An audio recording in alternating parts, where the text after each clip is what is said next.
Nyamikra girls, Nyamikra boys. Anyway, good morning to everybody who is always loyal to us, watching us. We say that we're grateful for all of you joining us this morning. So wherever you're watching us from, it certainly has to be, if not your mainstream television, in your room, wherever you are, on social media, Facebook, YouTube, etc. So go search for us, TV3 Ghana, across social media. Let's have some fun. We're going to have cash out as always, and myself and the beautiful, intelligent ladies are going to tell you as always. Please make sure you choose option 2, increase the number of tickets you have, become one of those lucky winners. We're giving 10 people 10,000 Ghana cedis. No, honey.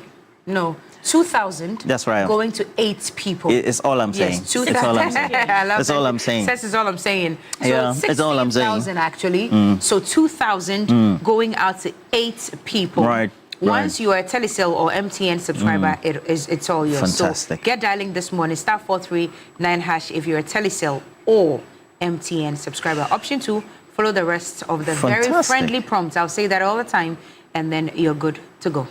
Fantastic. It promises to be an incredible weekend, but not before we have that big funeral of the lost 8, so to speak. So we've had 2 already, so 6 more, including Omane Boama and the rest of our compatriots who passed on. But whatever it is, look, we have a lot of things to share with you this morning, and now you'll be doing big issues. Yes, I'll be doing big issues today. The ladies will be here to discuss some of the issues making the rounds. Yesterday, we heard from the Deputy Defense Minister that the Ghana Armed Forces has already engaged some foreign experts to help with the investigation into how the unfortunate accident happened and how it was handled. And he's promised that it's going to be thorough, it's going to be transparent. And so we're going to basically look at the foreign experts who are going to be helping us, exactly who the experts are, what the expertise are, and whether we have similar in Ghana, and so on. And basically just how to make sure that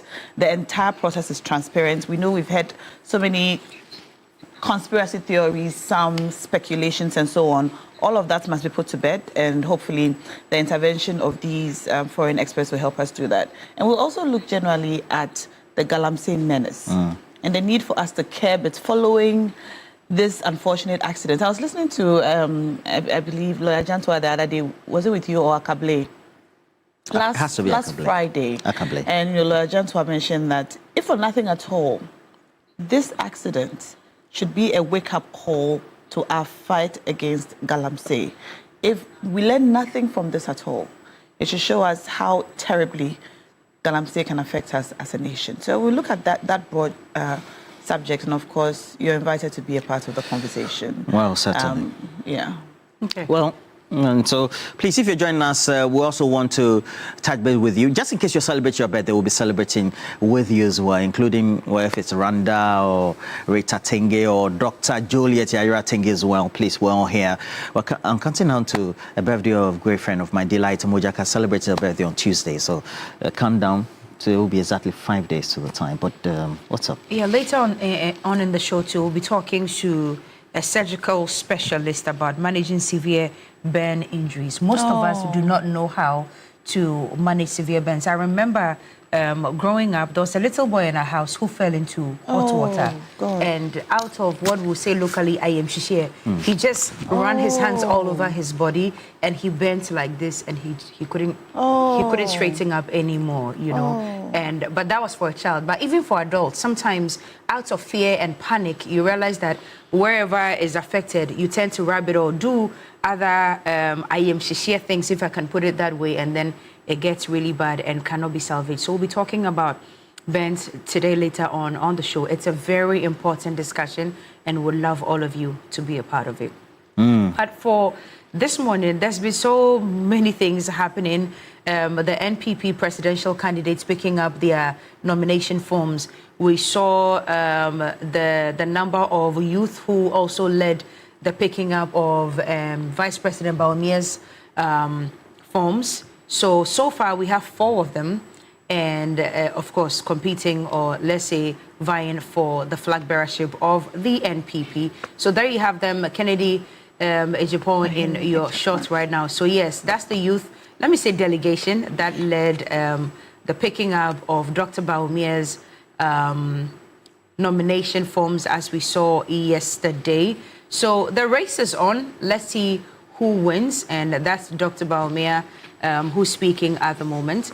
But one important thing that also happened was the MPP's visit to the offices of the NDC. And yesterday, the General Secretary, Justin Kodia of the NPP, mentioned that it was the very first time the NPP were officially visiting the NDC in their offices. But unfortunately, it was at a bad time. It wasn't because of the best of reasons, but under the circumstances, they had to go there. So if you can take a listen to the tape of that visit, that would be great. But thank you for joining us this morning. You're welcome to This Morning.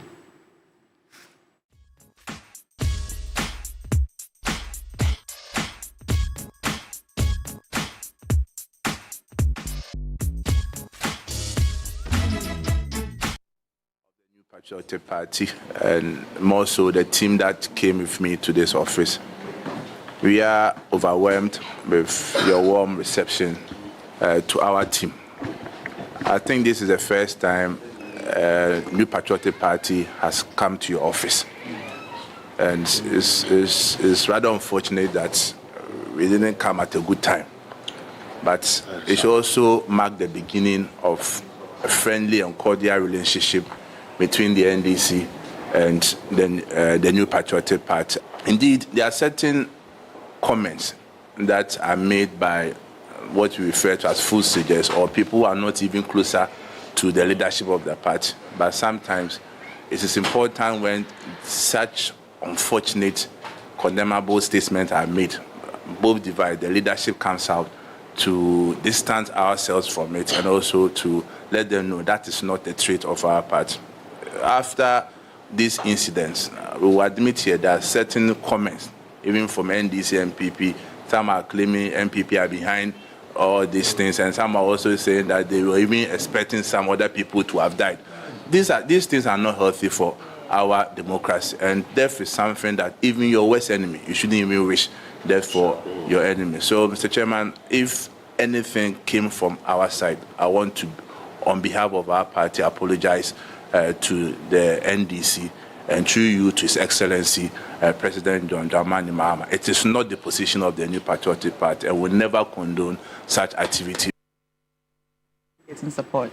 The General Secretary of the NPP, Justin Kodia, speaking there about their visit to the premises of the NDC. We just want to ask you this morning, what do you make of this visit? Do you think it's good grounds for democracy or for unity? The national tragic disaster has had its own way of uniting all of us and bringing us together. Whichever divide you belong to or whichever political party you belong to, I mean, we're all becoming one people at the moment. So we just want to ask you, was this a good course? Is this a step in the right direction? Is this the new wave that the country must be on? Welcome to This Morning. We'll read your messages as well, and they are already coming in. Prince Henry Kufredia, good morning to you. Rhonda Shaw says she's going to cash out today. I pray that you do cash out.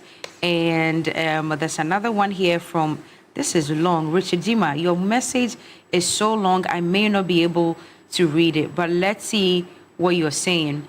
We'll keep losing if we continue to see Galamsey as a fight. It is not. It's a social vacuum created and exploited by greedy elites.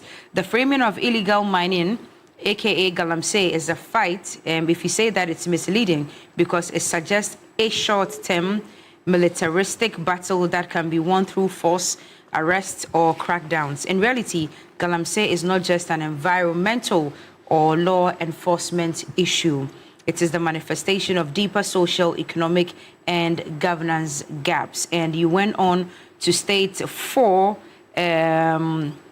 important elements. And the first one says, economic desperation at the grassroots. In many, like I said, your message is really long, so I'll just cut it short. I'm told our first caller is on the line. Thank you for joining us here, TV3NewDay. Your name and where you're calling us from. Yeah, Cookie P, how are you? Very well, sir. Who's speaking? Peter T. Yeah. Okay. you know his voice, right? Okay. Peter, talk to us. Okay, thank you very much. You're Let welcome. me take the first opportunity to say good morning to Ayaw Aladi Obuzo and Jamava, especially Alagirao. Cookie tea. I think that, yes, we will say that this is, I think, a learner program which is in a good cause, that MPP for the first time have visited the office of always their office, that is NDC. But I also believe that we should look at it very carefully. If this is not a political strategy, just to inform Ghanaians that yes, now they are up and doing, to be able to build up kind of good communication between them and then their NDC counterparts. But we are also saying that if it means some of the presentation, the way the secretary handled it, even though he did well, but it was not fully, I was not fully convinced because he was playing a double game.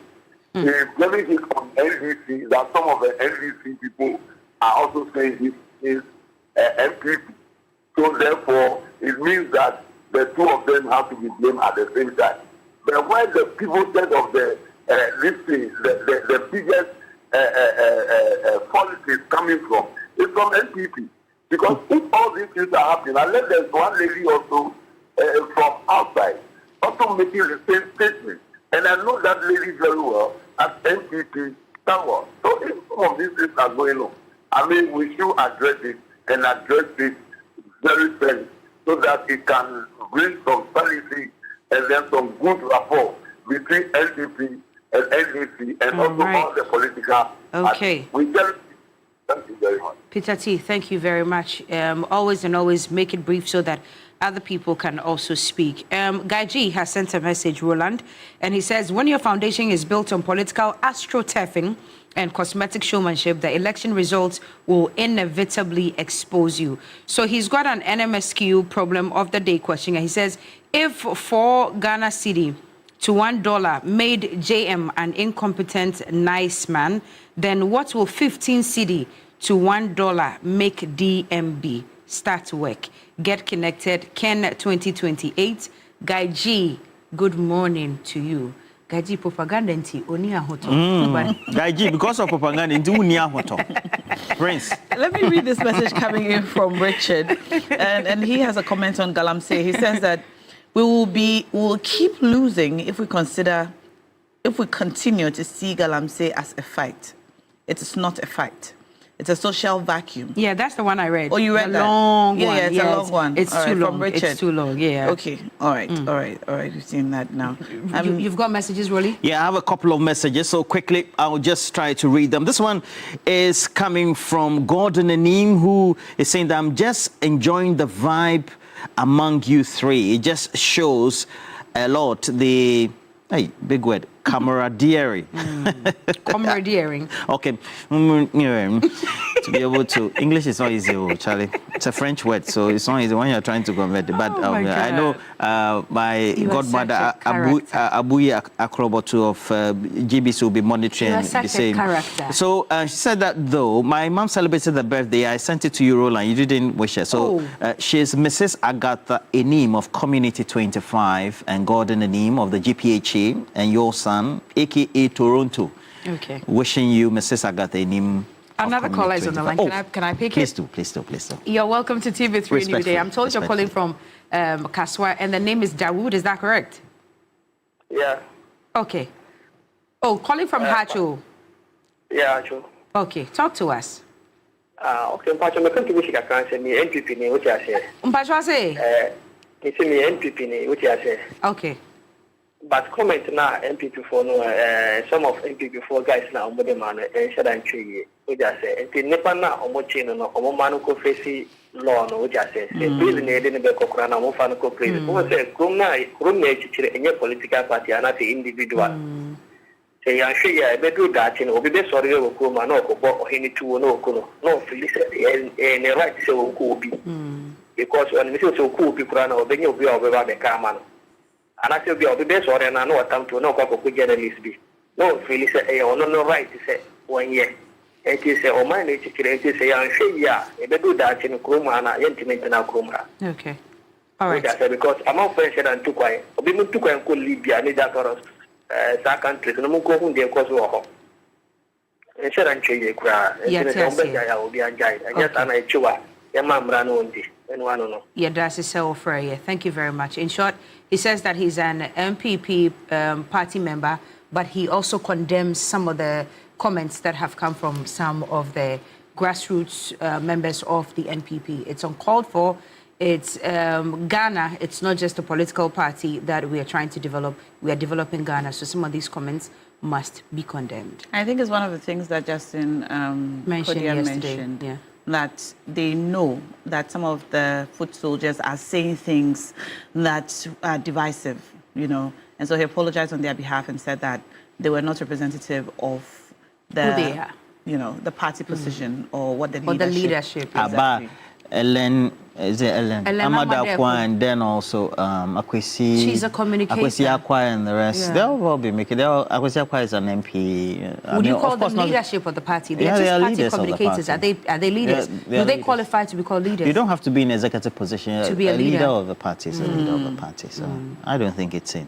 Well, but anyway, let me say good morning to you, Charles Ejenim Boateng, great guy. Wishing you all the best for the day. He says that look, we need to do right by our country and make sure the right things are done. Some of the comments will certainly mean that we need to sanitize social media and all the things that would have. We already have Michael on the line, but before then, Randa Shaw and James as well, Dryer Drain, says that I seriously commend the MPP for the visit and the kind words from Justin Kodria. Hey, kind words, this is the way to go. And this goes to all the political parties. We should do healthy politics so it could attract the majority of Ghanaians. God bless our homeland, Ghana, 100%. Prayer warrior. Hello, good morning. Good morning, madam. How are you? Very well. Michael, where are you calling from? I'm calling from Adanse. Adanse? Yeah. Oh, where the tragic incident happened. Anyway, how are you feeling this morning? My issue is that the plane crash at Adanse is not Adanse helicopter crash. It's a Ghana helicopter crash. So they shouldn't use the name of Adanse to give a bad name to Adanse people.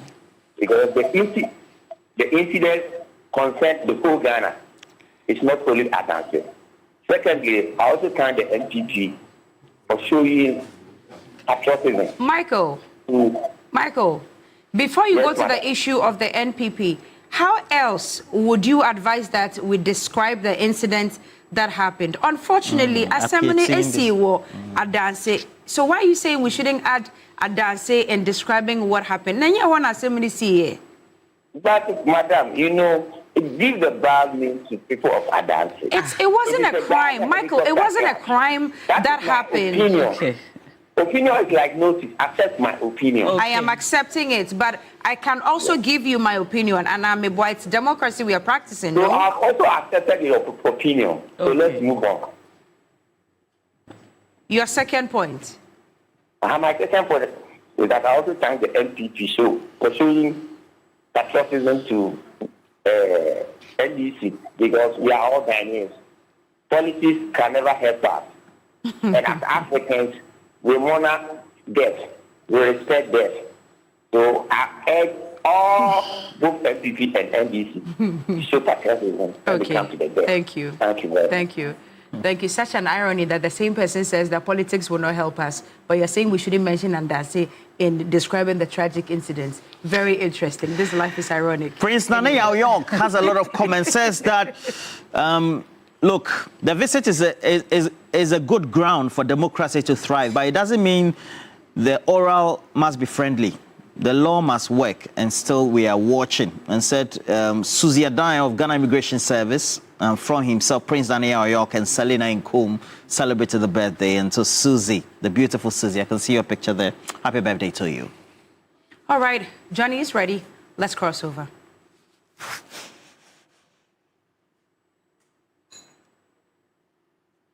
The table before me in the presence of my enemies.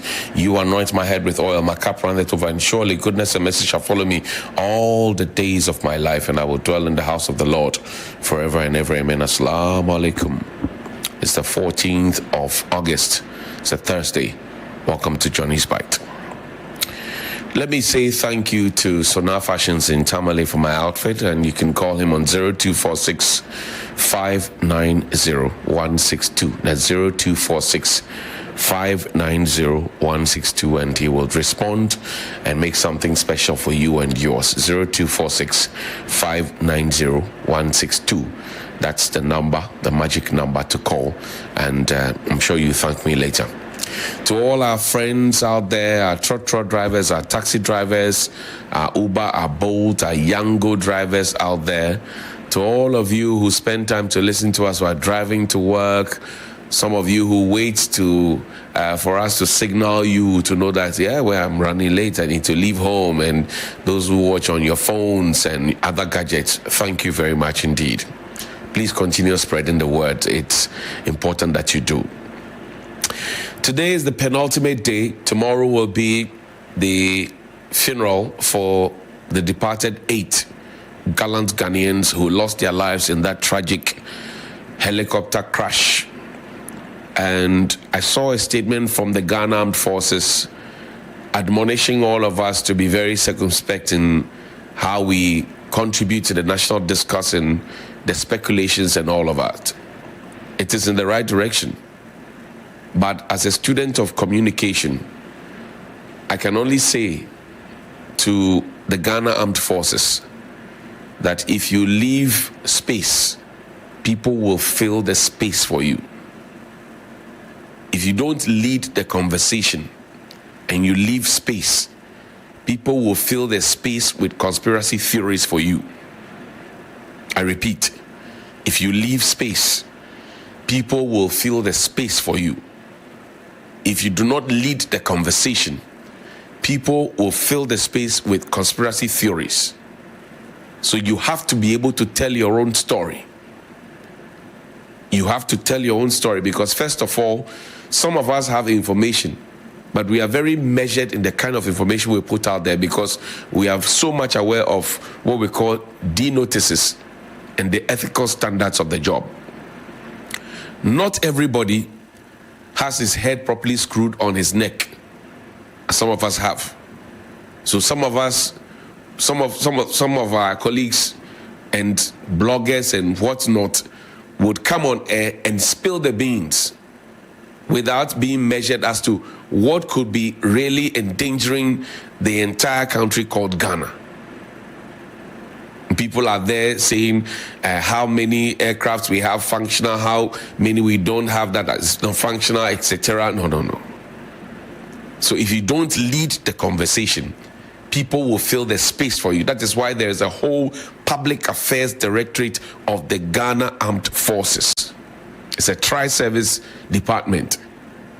So lead the space. I know there are professionals in there. Lead the space, lead the conversation. If you leave the space, people will fill the space for you. That I can tell you for sure. It is pretty much the same way as Ghanaians, we try to be the coach. 30 million coaches whenever the Black Stars are playing, or whenever the Black Queens are playing, or whenever any national team is playing, we all become coaches suddenly. So lead the conversation. Leave nothing to chance. And assume that it is, because we all don't have military training. We all do not have military training. You have the military training. And per your military training, you don't expect that what you know, the general citizens, civilians know. No. So you have to lead the conversation. If you don't lead the conversation, yesterday was 1 week after the incident. How many updates have we had from the Ghana Armed Forces? Measure that with the number of updates we have had from the presidency. People are eager to know the results of the investigations. People are eager to know what could have really happened or what really happened. People want to know. So if you are seeking external support and external support is getting positive feedback, put it on a proper letterhead and put it out there.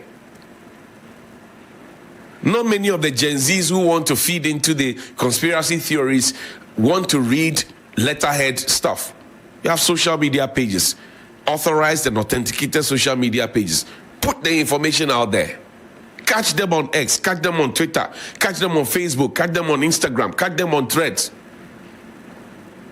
Fill the space. If not, the people will fill the space for you. That's my 2 cents. Free PR consultancy for you. And while we talk about that, somebody said, oh, why couldn't we have used the police helicopters, blah, blah, blah. Those helicopters that were bought for us, they belong in the museum. Ever since we brought those helicopters down into this country, have you ever seen, heard, or even had a whisper that the police have flown those helicopters before? They belong to the museum. We wasted money, we wasted our time, we spent money on PR, we spent money on everything, and we bought stuff that were fit for the museum. So the police should activate the museum and put those 3 helicopters in there. It's a shame that you're going to buy stuff, and we have been advocating for the police. Look, when I stand here to talk about the security service, I talk about it with a lot of pride and pain. Their allowances for their accommodation. How do we even, as a nation, come together to say the allowances or the accommodation of these security people has to be in arrears? And everybody is cool about it. The policeman, the prisons officer, the fire service officer, the immigration officer, the customs officer. How do we even begin to think that it is okay if we keep their accommodation allowance away from them? We are supposed to be providing them with accommodation as a state. But because we are inadequate in that direction, or in that province, we have decided that we will give them money so they can find accommodation. And then we decide that we will hold on to their money. When was the last time the Ghana Prison Service was retooled? We're talking about army retooling, which is good. But when was the last time the Ghana Prison Service was retooled? We carry everything, we give it to police. But when the police arrest people and they take them to court, they hand them over to the Ghana Prison Service, who have to keep them away from society and reform them. When was the last time we retooled the Ghana Prison Service? Oh no, let's have a frank conversation. When was the last time? President Mills's time. So the presidents after President Mills, what did they do for the Ghana Prison Service? When was the last time we bought new fire tenders for the Ghana National Fire Service?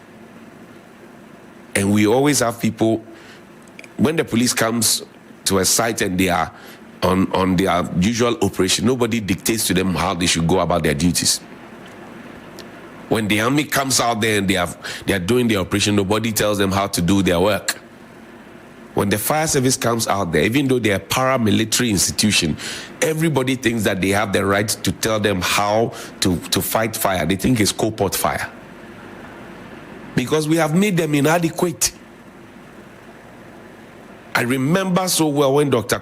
Papa Kwesi Ndum's property, just a few meters away from here, got burnt, the Gold Coast area. Prince Billy Anaglate of the Ghana National Fire Service, he said they needed choppers. When we got the money to buy choppers, who did we buy the choppers for? When we got money to buy the choppers,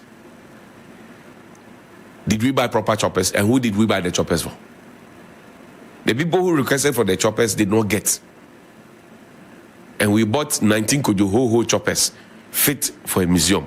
So the Ghana Police Service should open a museum, put the choppers in there, and then activate it so that people can come, pay money small, so that we can get money to go and buy a proper chopper. And whoever was involved in that procurement, because my understanding is that the procurement of those choppers for the Ghana Police Service never made it to Parliament. Whoever had a hand in the procurement of those choppers, Operation Recover or Loot, go to them and collect our money for us. No, go to them and collect our money for us. When I talk about Ghana's money, I talk about it from the perspective of the market woman who goes to count oranges, 1, 2, 3, 4. Then he said it's 100 or her. Now going to retail it over a long period of time before they can get some money, and every single day they either paying some 2 cedi or some 1 cedi or some 5 cedis as lampo or whatever it is to a local assembly, and so their profit is literally halved. Their money is what I'm talking about. Their money is what we gather to go and say we are going to buy a chopper for the Republic of Ghana, and we go and buy grandmother and grandfather choppers. The height of wickedness is personified in those choppers that we bought. The height of wickedness is personified in those choppers we bought. Look, let me take you back into time. Today is Thursday, we'll throw back. Senior David, Nana Addo Dankwa Akufo-Addo, former president of the Republic, and President John Dramani Mahama, ex-president, now president again. They were on a program on TV3 called Hot Issues back in the day. Listen to the conversation, please. Somebody you don't know, Play. you've met 4 years ago, is the only person who is a man of integrity in our country. Everybody else is a crook or a thief. Well, we'll That have to fix language the sound has been extremely because it's not diluted. playing here. We'll get that video back. And I want to go back to that conversation. I want you to just pay attention and listen to, that conversation. Just pay attention and listen small. We're interested in the people who can perform. And what we are saying. And listen small to that conversation. I think it will be not. This is our country. Yesterday, I had the opportunity to drive through. Look, find me if you can play that. Find me that Awudome Cemetery, the street light thing. And we've been talking about street lights. We've been talking about street lights, and the Queen of Kings, COP Donko of the Ghana Police CID. I remember when she briefed the president, she said that security ought to be intensified around the Awudome, Gimpa, and other areas. Yesterday, I was at 8:12 or 8:15 thereabout. I drove through Awudome as if by special design. The street lights are fixed, and it doesn't travel beyond 1 week, 2 weeks. The street light goes off. I don't know why. People's bags are snatched here. People are marked with a knife here. All manner of illicit activity happens here. Some people have even turned it into a mechanic shop, and they are running their own business. So you drive from Nima Junction, and then the street lights stop working.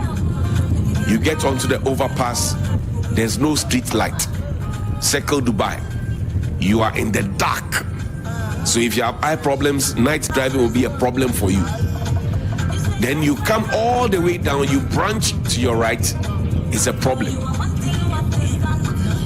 But on the main road, after that, when you descend the what do you call it, the Circle Dubai, it's all lit nicely until you get to the Abosokan Junction there, that goes to the Dr. Otabel's church, and it becomes all dark again on the Mortuary Road.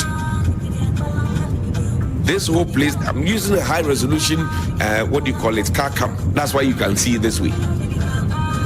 But there are no street lights there. A few meters away from this end, going to the St. Teresa's roundabout, you find street lights. So is it deliberate that the people who perpetrate the crime around these areas put the lights off? Bonsu Madam ordered that security should be intensified at those places. I'm talking about 8 p.m. and beyond.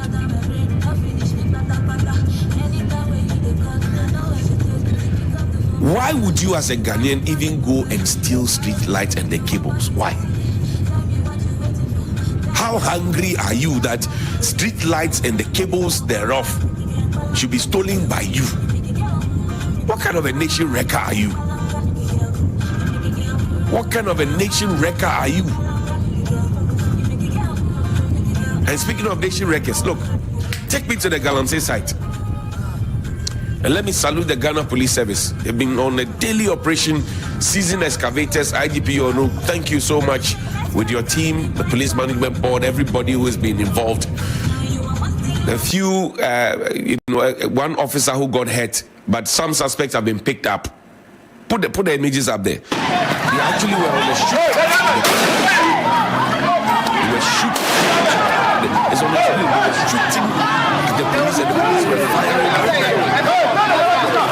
They ended up arresting some of the suspects. This guy I'm saying business. I can tell you on good authority. That is a whole NDC people are doing it.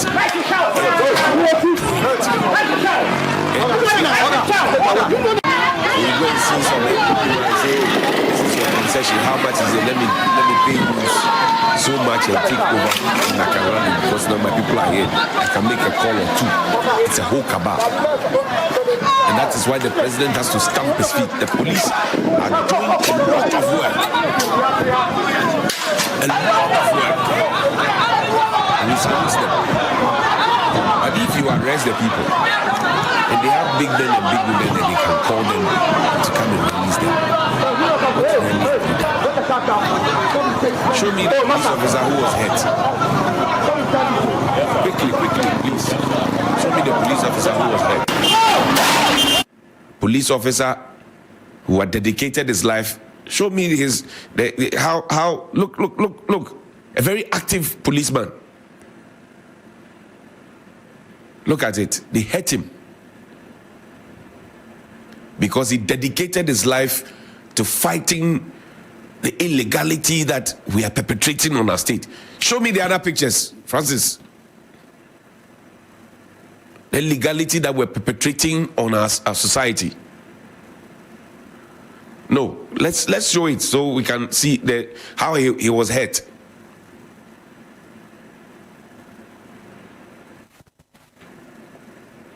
The policeman himself affected adversely.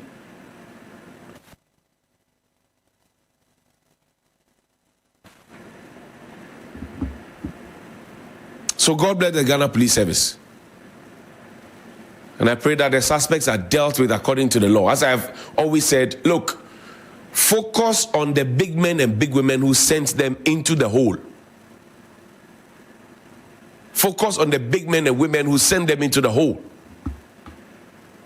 Focus on them. Here ends my sermon. Please call me 055-924-2717 and 055-691-0154. That's 055-924-2717 and 055.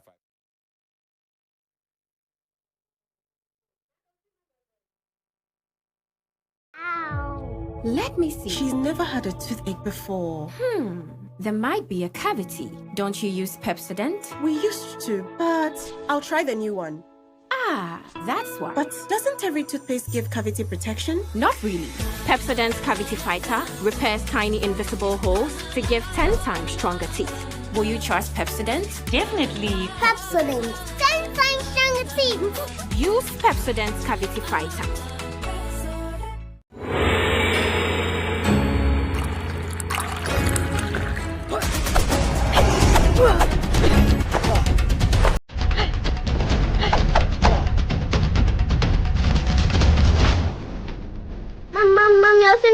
Well done, my student daddy. I can see that the bad points. Yes, see how refreshed Kobe is looking. Together, we will show the whole world the true way of germ protection. The Camel way. Eliminates 99.9% of germs. Camel cleans, cares, and protects. This advert is FDA approved. Shop and shop again with Maggie in the Maggie Double Chop promo kit. It's a double chop. Buy a tray of Maggie Denede or Maggie Shrimp. Dial the code inside to *380*13# and you could win the grand prize of 10,000 Ghana cedis cash. There's more amazing prizes like electrical appliances and cash in the monthly draws. It's the Maggie Double Chop promo from May till stocks run out. Buy, dial, and T's and C's apply.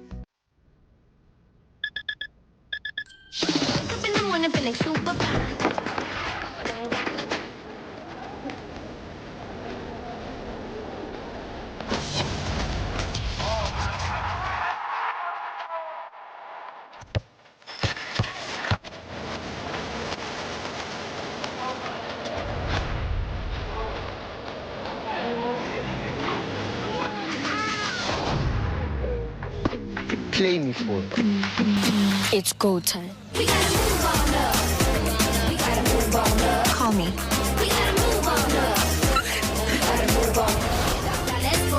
Beautiful. Wow. Decent cross, wasn't going for it. Out towards goal. That's a superb finish. When it's go time to supercharge your hustle.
we'll continue our conversation on the tragic accident which claimed the lives of 8 industrious Ghanaians, including 2 cabinet ministers. Now, tomorrow we know that there will be a state funeral for all of our departed fathers, brothers, and leaders. And the conversation, even as the days pass, doesn't get any less sad. But there are also matters arising. We're learning every day new information about investigations into the crash and things that the Ministry of Defense, the armed forces, and all concerned parties are doing to ensure that we have transparency in the investigation process and also keep us updated about exactly what has happened and what can be done moving forward. Now, yesterday, the Deputy Defense Minister did speak, Honorable Boja Jemfi. He has informed us that government has sought international assistance into the investigation of the helicopter accident, and also he's going to ensure that government will ensure that all of the information that we need to know would be brought to the public so that the process is transparent and thorough. Now, the announcement has been met with mixed reactions. While some are very happy that we are seeking international assistance, questions have been asked about our preparedness as a nation to be able to deal with such incidents should they happen again in the future, and the need for us to equip our armed forces and the Ministry of Defense so that should this happen again, we will be able to be well positioned or well placed as a country to handle our investigations internally. Also, we're going to be looking at the broader issue of Galamsey. I was saying earlier about listening to Lawyer Jantoa last Friday on the show, and he spoke about the fact that, if for nothing at all, this accident should be a wake-up call to all of us on our fight against Galamsey, and it should open our eyes to how much Galamsey can claim from us. We'll get into the issues a little further as we go. But remember that if you haven't dialed *439#, now is a good time to do so. Dial *439#. I've got 16,000 cedis to give to 8 of you. That means that I'm going to give each of you 2,000 Ghana cedis. So dial now *439#. Select option 2 for TV3 and win big. 2,000 cedis going to 8 of us. And if you don't win the 2,000 cedis, you could also win 200 cedis or 300 cedis bonuses as we go. Those ones we will not do a live draw on TV, but we will send it directly to your mobile phone. So keep checking, keep playing, and win big on the show. Today's a Thursday, so it means that the women are here. And we're happy to see some of our sisters who we haven't seen in a while back in studio looking absolutely 10 over 10 minus nothing. Hello, Beatrice. Nashako, you are giving me pressure. Welcome back. It's good to see you. Thank you. You look so beautiful this morning. Thank you. It's many fans, rightly so, right? Rightly so. It's good to be here. It's such a shame that I haven't been here after the elections. And congratulations are in order. Thank you. Congratulations to you. Thank you. And we hope that you will not run away from us. Oh, no. In fact, I would wish that my first appearance here will be on a better note. Yes. But unfortunately, I have to appear here on a very sad, or at a very sad moment in the life of our nation. But it's all well and good, and I'm happy to be here. So we're happy to have you, and we look forward to having you more. I'll be coming. You are very close to my office, so I'll try. It's just a walking distance. You should invite us to your office so that we'll come and do a little tour. Welcome. I want to see what the inside of that building looks like. I haven't been there. You're always welcome. You can even come today. Oh, lovely. Okay. We'll be there. Come today. Rodlyn Imoro has also joined us on the show. She has been with us. Yeah. Hasn't left us. No, can't leave you. Yes, and she's a public interest advocate. I can't Rodlyn, you're welcome to the show. Thank you. Great to have you. Always pleasure to be here. And you're looking wonderful. You're looking Thank really you. nice. I wore BlizzCon because of you. Yes, and I'm really, because I promised that I was going to do better. It looks really good on Thank you. So you. you should wear more of it. I should wear more of it. Thank you. Thank you so much. And I like what you're wearing too. It's unfortunate. I beg your pardon. It's unfortunate the reason you have to wear black today, but they say that in all things we must give thanks to God. Exactly. For all that He has done, because He knows why, and for all that He continues to do. Anyway, so this morning, of course, we are interactive. You can connect with us online with the hashtag TV3NewDay on X. I'll read your messages as we go. And also on our Facebook live stream, you can go into the comment section and then leave your comments. I'll read as many of them as possible. Before we start our discussion, I'd like to take us back to yesterday when the Deputy Minister for Defense told us that government is seeking international assistance to investigate this accident that occurred a week and a day ago. Forces have already begun investigations into the incident. We have made requests for international collaboration, and we have received positive response in that regard. And so we want to assure you, our chiefs, that nothing will be covered, it will be transparent, and the public, Ghanaian public, will know exactly what happened and the cause of this tragic accident. All right, so the process will be transparent and thorough, and the public will know. The Chief of Defense Staff has also said that the public will receive live updates or frequent updates about the sequence of events that occurred. And so we ask that we continue to just wait and listen and slow down with the speculations and conspiracy theories here and there. They have not done us any good so far, and they will not do us any good. So let us wait and listen to the Chief of Defense Staff, to the Ministry, the Deputy Minister for Defense, and the people who are actually doing the investigation to let us know. Now, to set a tone for our conversation, I'm going to cross over to Zoom now to speak to our guest on Zoom joining us, Professor Akwesi Ejekum.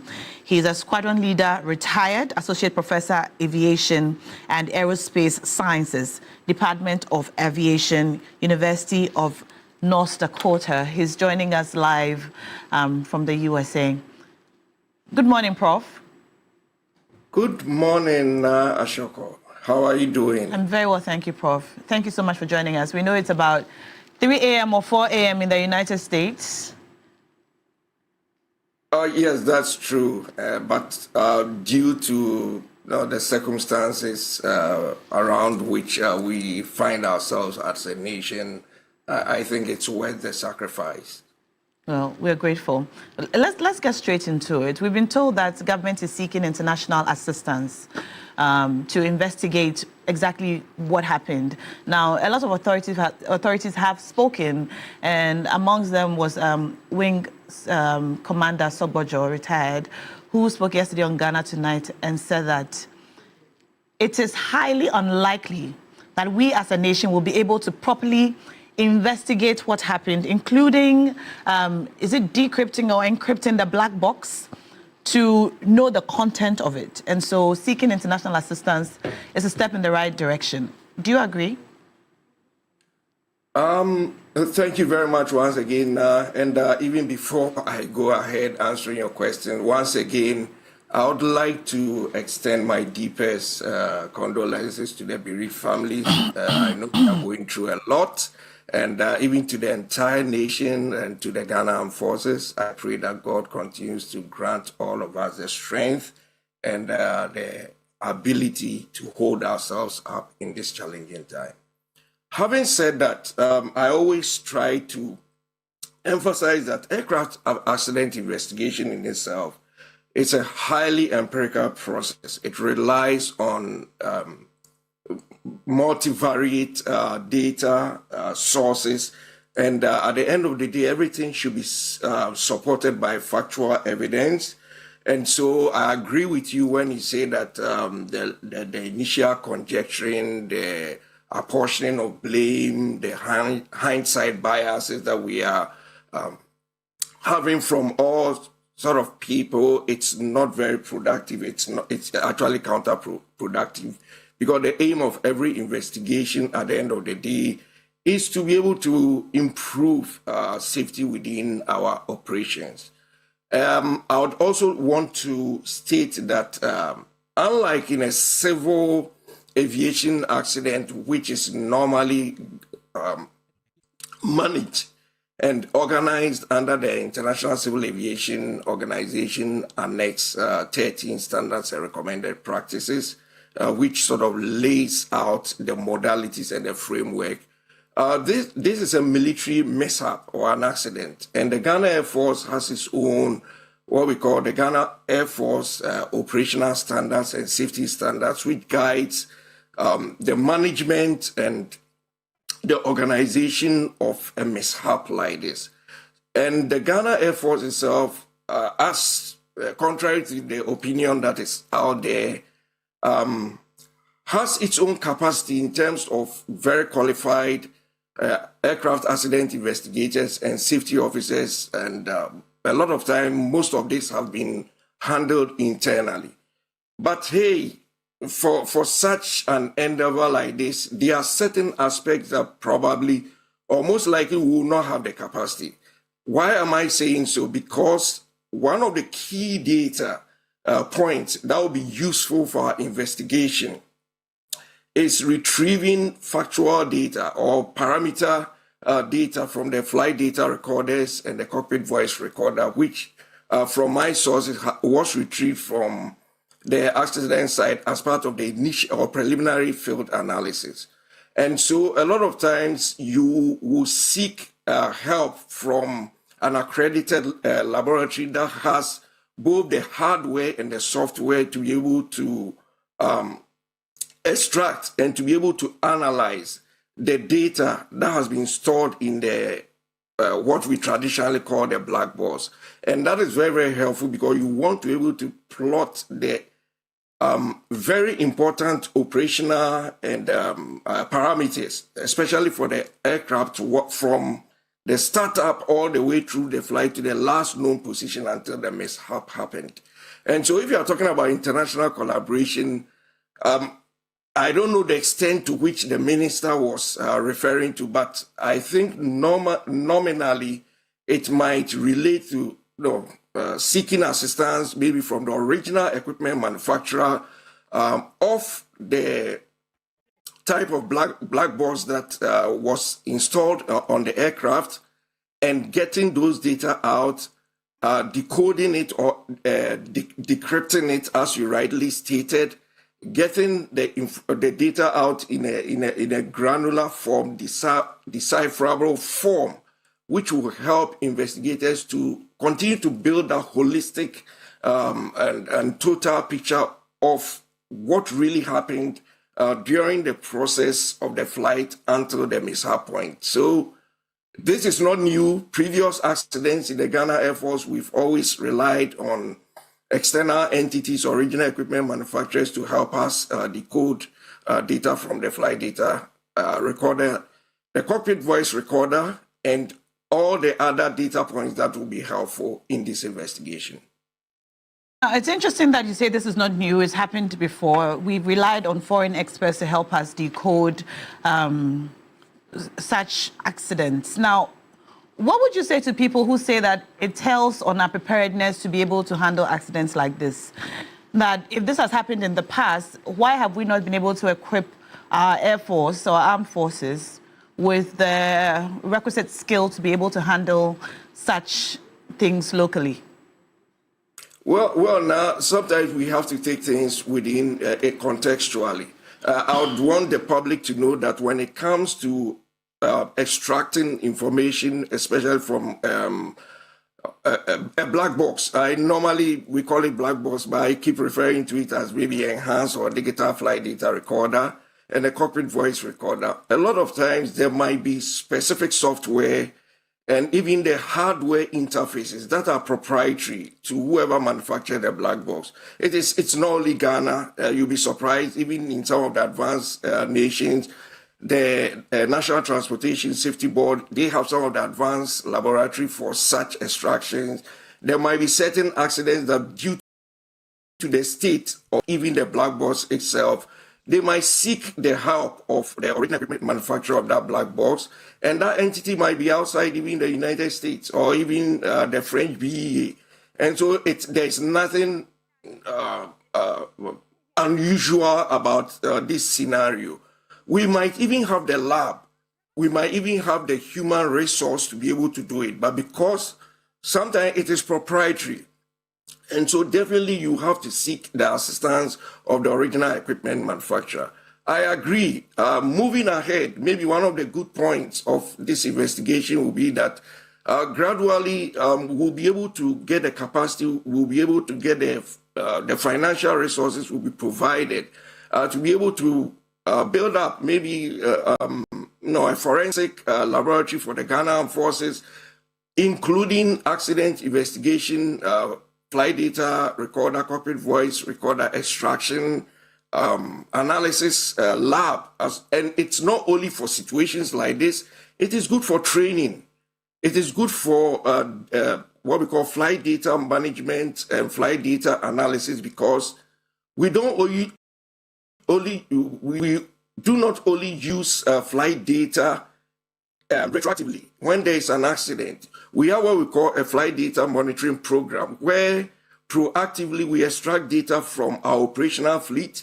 And what we do is that we look out for patterns of parameter patterns, and if they are what we call discrepancies or spikes that exceeds our normal operational standards, we can proactively sort of implement the necessary management strategies to correct it even before an accident happens.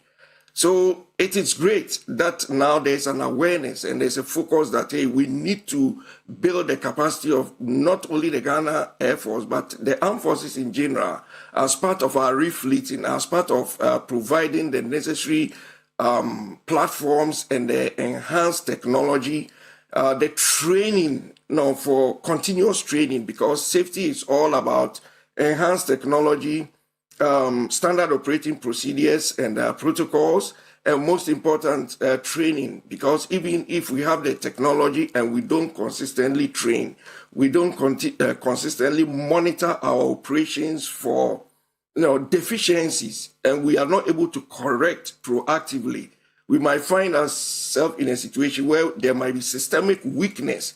And out of this systemic weakness, hazards are able to slip through, our safety defenses become lax, and generally our safety management systems, you have weaknesses which could lead to an accident like this. So it's great if we are having international partnership to be able to look at this investigation.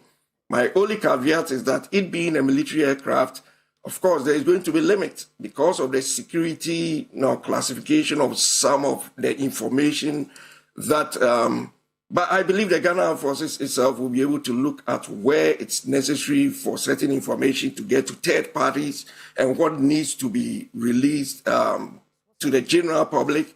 And then there will be a transparency and credibility to the investigation because of the cooperation between the internal agents, being the Ghana Air Force, and whoever is invited to participate. Even in the United States, in France, in UK, there are certain incidents that because of the high-level profile, you might need to bring in third parties to be able to tap into their expertise. And if that is going to result in comprehensive findings that leads to causal and contributory factors, and more importantly, proactive safety recommendation, that is great. I do not have any problem with it. You mentioned that this has happened in the past, and in the past we got help to investigate or probe the accident, and recommendations were made moving forward. Have we acted on these recommendations? How different is what happened or was what happened in the past in terms of such accidents? and this particular one? And what specific reforms, if any, have been made? Thank you very much. So maybe I'll give you a specific example. So the Ghana Air Force, in totality, occurrences like this or fatal accidents like this tends to be a bit rare. But then the issue is that the issue, or one of the great points is that in the last fatal accident that we had, if you recollect, we had a helicopter mishap in Etiwa. That particular platform did not have a cockpit voice recorder or flight data recorder. And one of the key safety recommendations was for us to install those on our platform, especially the helicopter fleet. That was done. And thank God, unfortunately, even though we had a mishap on this particular aircraft, we had the digital flight data recorder and the cockpit voice recorder. So this is as a result of instituting some of these safety recommendations. And that is going to be very helpful in, once again, analyzing and coming up with findings and causal contributory factors that will lead to safety recommendations.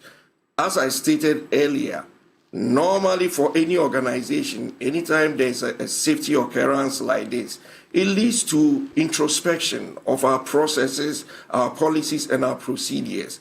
Things related to organizational influences, higher level management, higher level supervision, the various wings and the squadrons, the way things are done, there will need to be a general appraisal. So all this will be looked at in totality, in addition to the specificity of this investigation that has to do with things like the human factor, that has to do with the maintenance, and above all, the safety culture. How do we value safety as an organization? What are the norms? What are the perceptions? What are our practices when it comes to safety? And so I believe that we should have a holistic approach. And the key element, once again, is resources. We know that resources will never be, exceedingly and abundantly provided to the Ghana Air Force. But I think whatever needs to be provided, especially financially, could be converted into other forms, human resource development, training of more safety personnel, organization of safety training, and getting new technology that will enhance our capability and our operational safety. That is very, very important. Resources. Now, that's a full topic for a different discussion. But can you tell us what the black box is? Just simply, exactly what are we hoping to deduce or to get from it? Now, we've seen speculations, comments here and there, and we've heard from people who are not experts talk about exactly what we will get when the black box is decrypted. Can you tell us in simple, plain terms exactly what it is and what it contains? Yes, so basically what happens is that the black box, interestingly, it's not black. It's a combination of what we call the digital flight data recorder, which records various parameters pertaining to the aircraft. So let's say, for example, we want to know from the start up all through the flight, especially in this case, the last known point where there was a mishap. We would like to know important parameters like the speed of the aircraft. We would like to know the altitude of the aircraft. We would like to know the geographic and the spatial position of the aircraft. And these are recorded as the flight progresses. The cockpit voice recorder is able to give us an idea about all the acoustic sound patterns within the cockpit environment. And so the communication between the crew members. We want to know the communication between the crew and air traffic control. We want to, even, for instance, if there were specific sounds, sometimes even from the passenger. In this case, it's a helicopter, so there might be certain sounds, alerts within the cockpit area or within the periphery of the cockpit area. All this will be captured in the cockpit voice recorder, because it's very important to match, the dialogue or the interaction between the crew members and those performance parameters. That is also captured as. And another key important thing is also the aircraft engine health and monitoring. Torque, important engine, like whether the engines were operating at their optimal capacity. Everything related to the engine performance are also captured. So all these parameters would be decoded as part of the extraction, and we'll analyze it.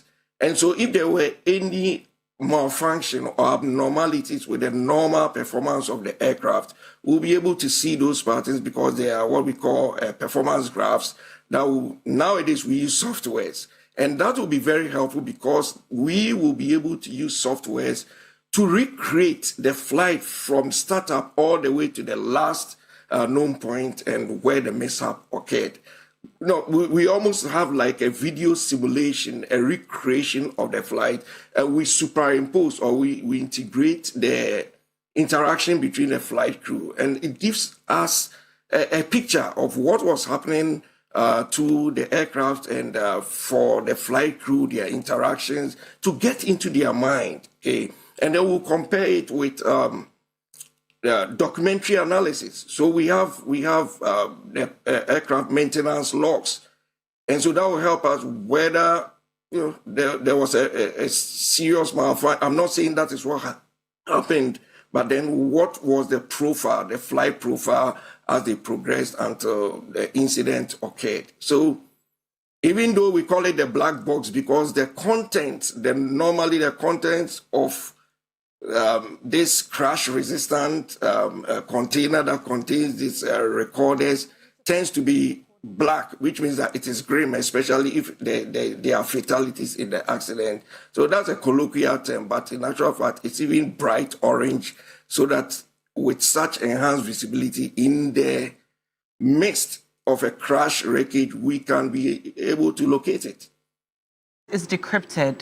We will have all the information we need to know about what must have caused the accidents, the things that were said, and so on. All right. Just before we let you go, let me ask you a last question on public trust, basically. Do you think that this foreign involvement in our investigation will boost public confidence in the process, or do you think it might feed into the suspicion and speculations that are already flying around? That's an interesting question. I believe that at the end of the day, empirically, I don't know the survey that has been done generally to assess, the levels of distrust or trust in our processes. All that I'd like to say is that at the end of the day, the investigation process, yes, there are emotions out there, but most investigators, me, myself, having been trained by the Ghana Air Force, we tend to do a professional job. We stick to the facts.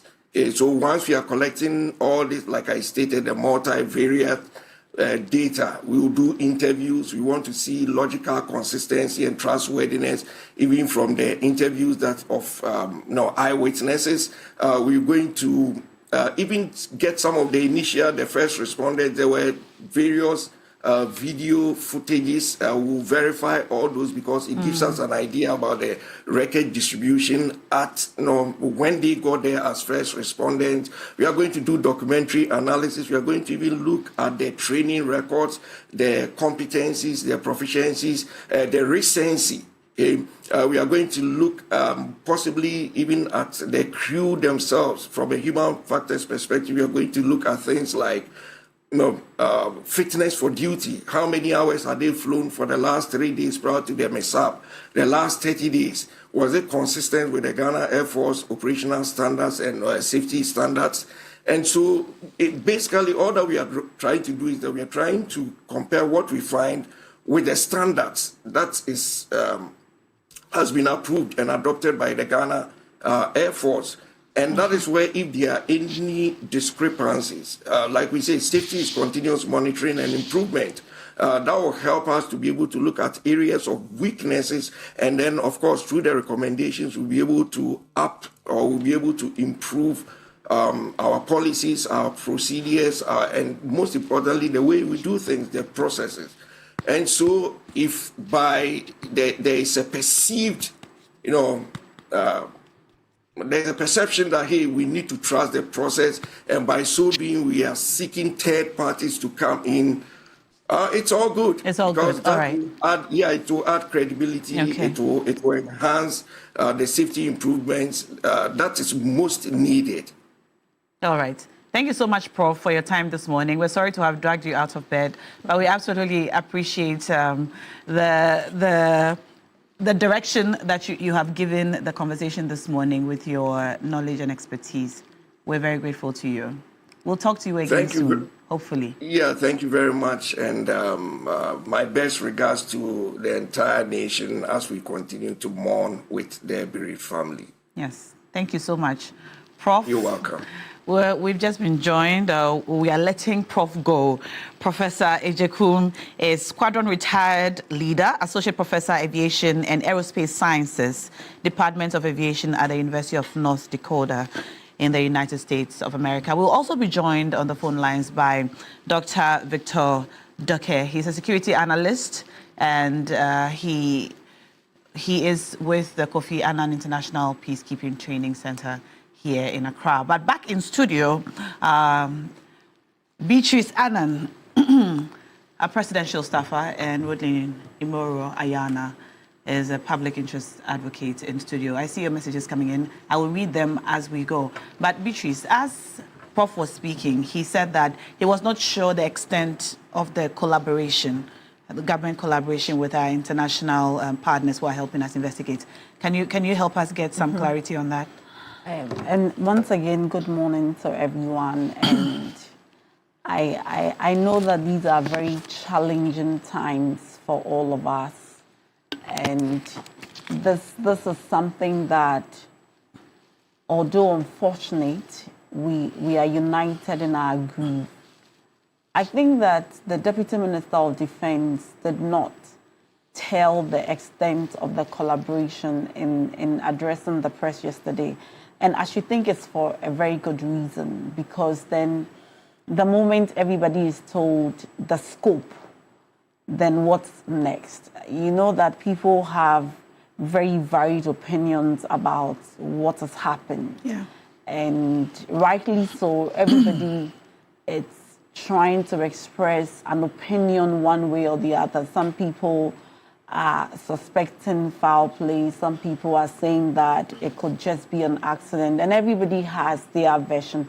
I also have my version, but what I can say is that the essence of investigation is to find, as a matter of fact, what could actually have gone wrong, so that in deciding what to do, government is informed. I'm not able to tell the extent of the collaboration, but I should think that, for instance, listening to experts across many media devices, one thing is evident, that you need the manufacturers to open the black box. It appears that you also need some technical expertise in coming to some determination. So that is why you need international partners. But the extent of the collaboration, I am not able to tell. And I think that it will not even be so prudent to put share such information. To put that in the media. I think that no security expert or anybody who wants to investigate will want to put that in the media. So I would just want to say that it is painful while we are waiting. And Nashiko, let me say this, that today I even forgot to apply permit. It's so devastating, especially when you are there and then it hits you. And for me, as a young person, I had a very special relationship with all 5 of them except the military people. But even with the military, growing up, I've always wanted to be a soldier. I haven't even given up that dream yet. I think after I had my first baby, I was told I couldn't qualify into the army. When Is that so? Yes, because I went through CS. So anytime I see... I see. Yes, so anytime I see military people, sometimes I'll stop by the roadside and just chat with them because I feel they are living my dreams. And so I have some sort for... I remember Dr. Manebuama was the first person who called to tell me that President Mahama wanted me to be a deputy spokesperson in the lead up to the primaries. And ever since, any time there is a challenge, he's that person you can go to that you would trust that if you share anything with him in confidence, nobody was going to hear, even if the people were their closest friends.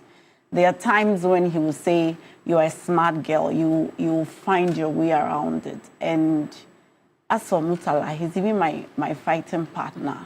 You know, he jokes that I'm his female version, and I'll deny that. And I'll always tell him, when you go to law school and you graduate, I'll make sure you hold my books because you'll be my junior at the bar.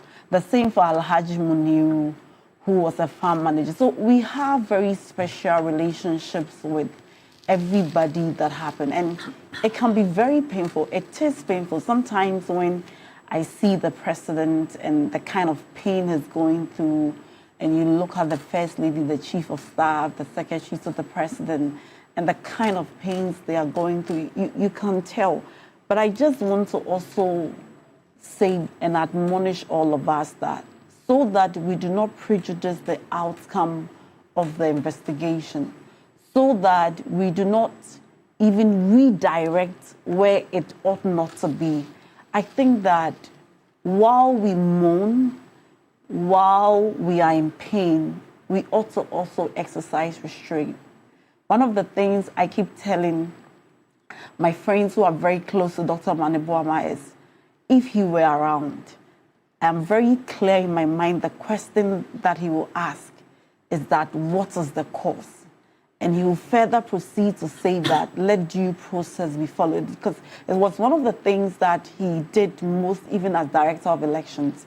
Anytime, you know, people say things and they speculate that this will happen during election, and you go to him and he will ask you, do you think this can really happen? Because this is how the system is. So we are in pain, we are mourning. It can be very painful and all that, but I wish that we have patience. I'm also very impatient. And much as I'm also urgent, behind the scene, I put pressure on the people I need to put pressure on because it's painful, because I can't imagine certain things that will happen without some of the people involved. But I want to urge us to remain calm. But while we are saying this, I've also come across some party commentators who have made some of the most unguarded statements that anybody can make concerning people who have lost their lives. And also even in this tragic situation. And I want to say that we ought to disregard some of those things. It is not right that a nation ought to be united in moments of grief. But if grief cannot unite us, then nothing more can.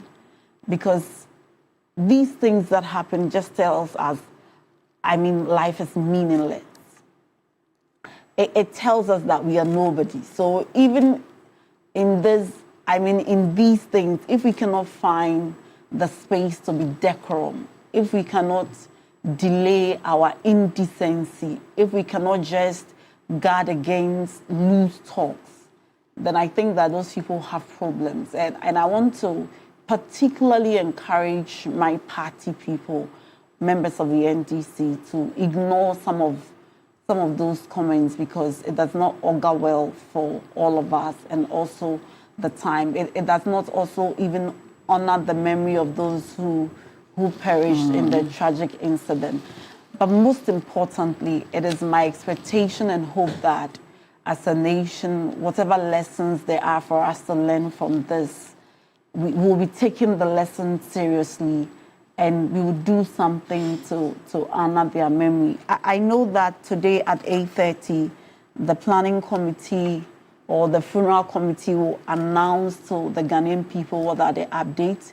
I know that in the coming days, officials will also address the nation on what we should expect next, even after the funeral and some of the plans that have been made for them. So I can only say that it is not well, and I don't believe in that statement. It's well because it's not well with me. But we can only hope for the best. Yes. And I encourage all of us to show some form of strength.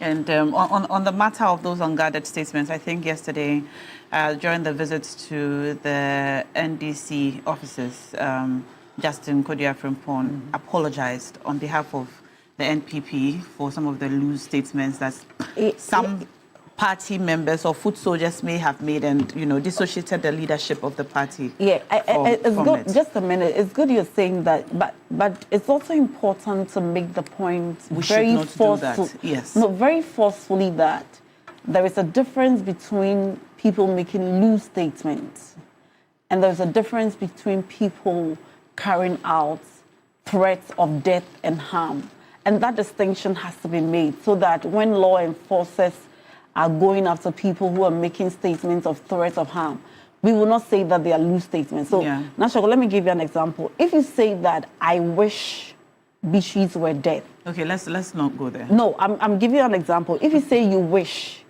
or you pray, it can't be a crime. That would be a loose statement.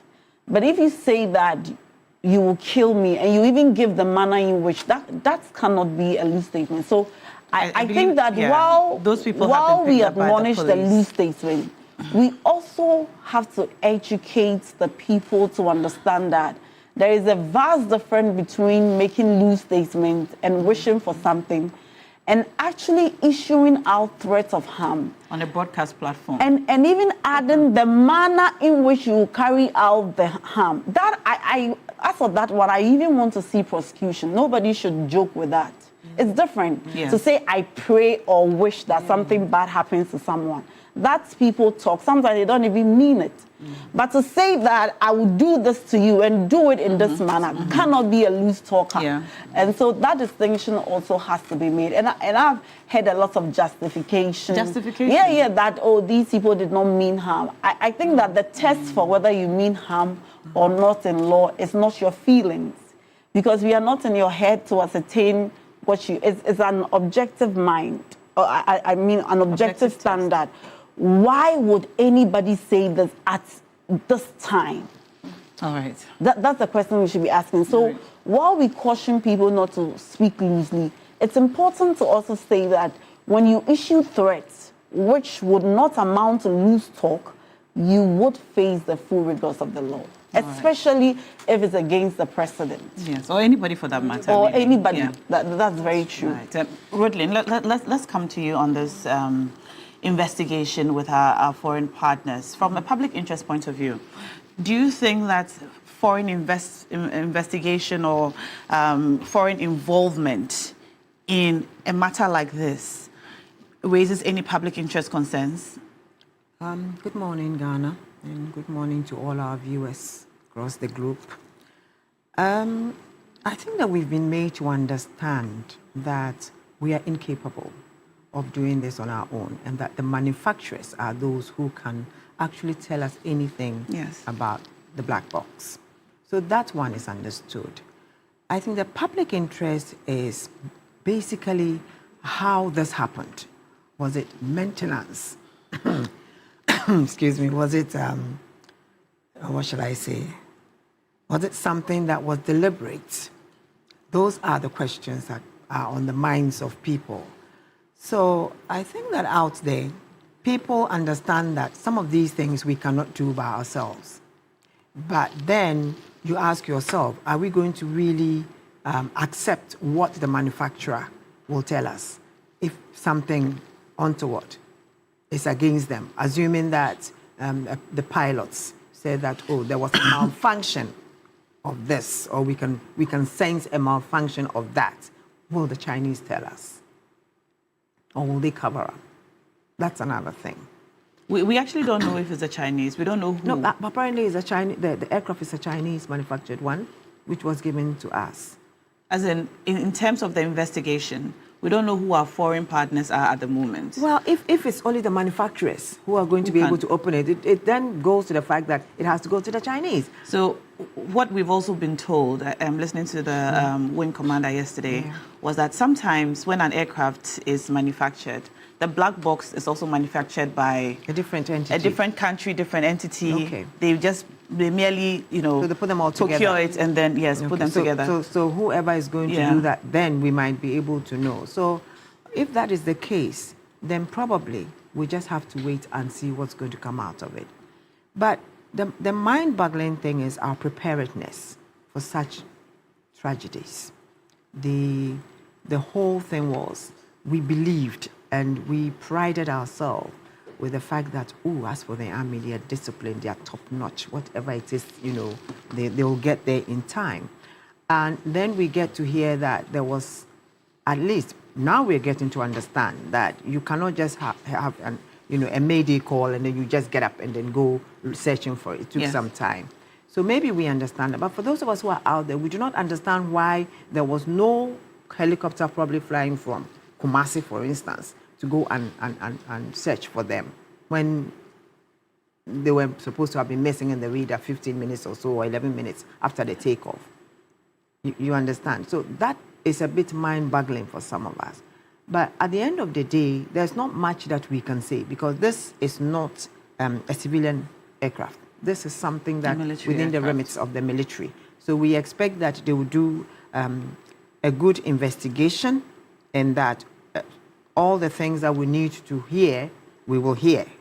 And it should be as transparent as possible. All the conspiracy theories and all the things that are coming out from the social media and things are the things that really shocked me. The pronouncements and all that. I just asked myself, how polarized can a country be if we wish our fellow man death? We say all manner of things. And I think that is something that we have to work at. We have to be able to unify this country. We have to be able to make people understand that politics is just a game of numbers and that it doesn't matter if your party loses. It loses, it goes to work hard and come back another day. So it shouldn't be a situation where you go into denial and you think that because my party is not in power, so whatever evil comes to the other party, I must jubilate or I must go out there and make people uncomfortable. That shouldn't be the case. So I am appealing that after this, there should be some form of healing. And that we had the first prayer meeting, which was supposed to be one that would have brought us all towards that, the healing effect, the unification as Ghanaians. But it seems that we still have some people who are refusing to understand that this country, Ghana, there is no MPP Ghana, and there is no NDC Ghana. It is just one Ghana. Yes. And therefore, anything that happens affects all of us. And we should not, therefore, think that there are some people who should be mourning and the rest of us should be jubilating.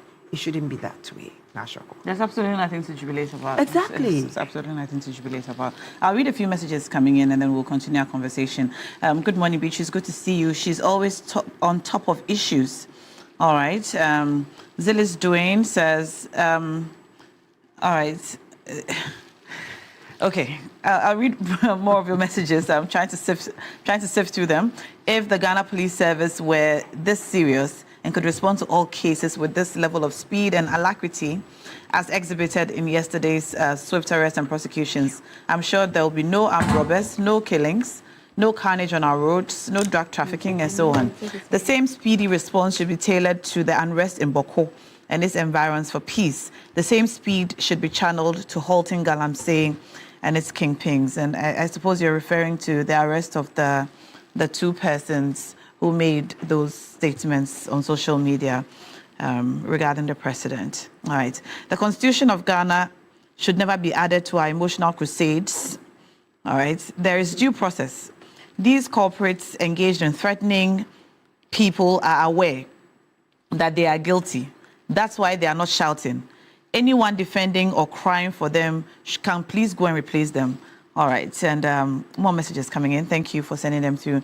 You can keep them coming in. We're going to be joined shortly by Dr. Victor Doke. He's a security analyst from the Kofi Annan Peacekeeping Training Center here in Accra. So also tell us his views on our foreign invitation to our foreign partners to help us investigate this matter properly. Is Dr. Victor, are you with us?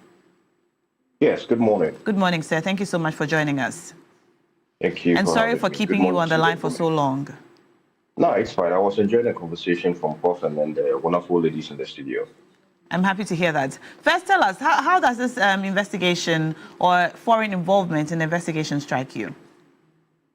Thank you very much. So it is normal practice that you can, a state or a country can call on international, support, collaboration or coordination with regards to any disaster that they deem fit, that they need some assistance. Let's go back to 2019 with regards to the airplane, the Ethiopian Airlines ET302 that crashed immediately after takeoff that was heading towards Jomo Kenyatta Airport. So what happened was 2 days after the incident, the Ethiopian government called on the assistance, right, from the Interpol Incident Response Team. So this team was dispatched, okay, and then they also had, mini teams within the IRT, which was a disaster victim identification teams. And this team was made up of 14 African, states, members or experts from 14 African states. We talked about FBI also getting involved and other, essential agencies with regards to aerodynamics and then investigating with regards to disasters such as these. So that was one of many examples that shows that you can call for international assistance, although the dynamics was different from what we are having today. But in the context of what seeking assistance, it comes in many forms, in many ways. So you may not have the requisite, capacity to determine or conduct a forensic analysis. It doesn't mean that you cannot call for assistance. You can call for assistance. It also makes it the process to be sped up. Okay. Now, for transparency and accountability, we had the impression, or many people had the impression, that the security sector actors are not accountable and transparent. What we've seen is that this time it's going to be different, with what the CDS has come out to say that he's going to, be briefing as and when necessary. But we need to be cautious that it's not every information that's going to come out, because this is more like a national issue, and the security aspect of it, which would determine whether our security is top-notch or not, would have to be kept before analyzed, and then the right wordings will have to be put out. So with regards to international assistance, it is a right call in this regard, because we want to bring finality to this issue. The recommendations would make state agencies know what to do. It would give the central government the leeway to identify the gaps with regards to whether they need operational equipment, they need capacity building or whatnot, and then we can move forward from there. Armed forces, in terms of the equipment that you've mentioned, and we've been told that the armed forces does not have sufficient aircrafts. They do not have enough. They have just about 2, one of which crashed, and the other was in Boku at the time. Now, from where you sit as a security analyst, is this a security problem? Well, I don't know who made that statement, though, but if it came, assuming it came from the central government itself, then we would have to talk to it. But I think we need to conduct, we need to monitor and evaluate the situation before we can make any statement on that. But assuming we have what has been put out there, then of course you cannot use just 2 equipment for your day-to-day activities. We are talking about not only Boku, we are talking about the conflict in Kwanta, right? We are talking about the safe fight and all of that, which essentially needs the assistance of the aerial, activities like the helicopters and all that for the fight against the Galamsey.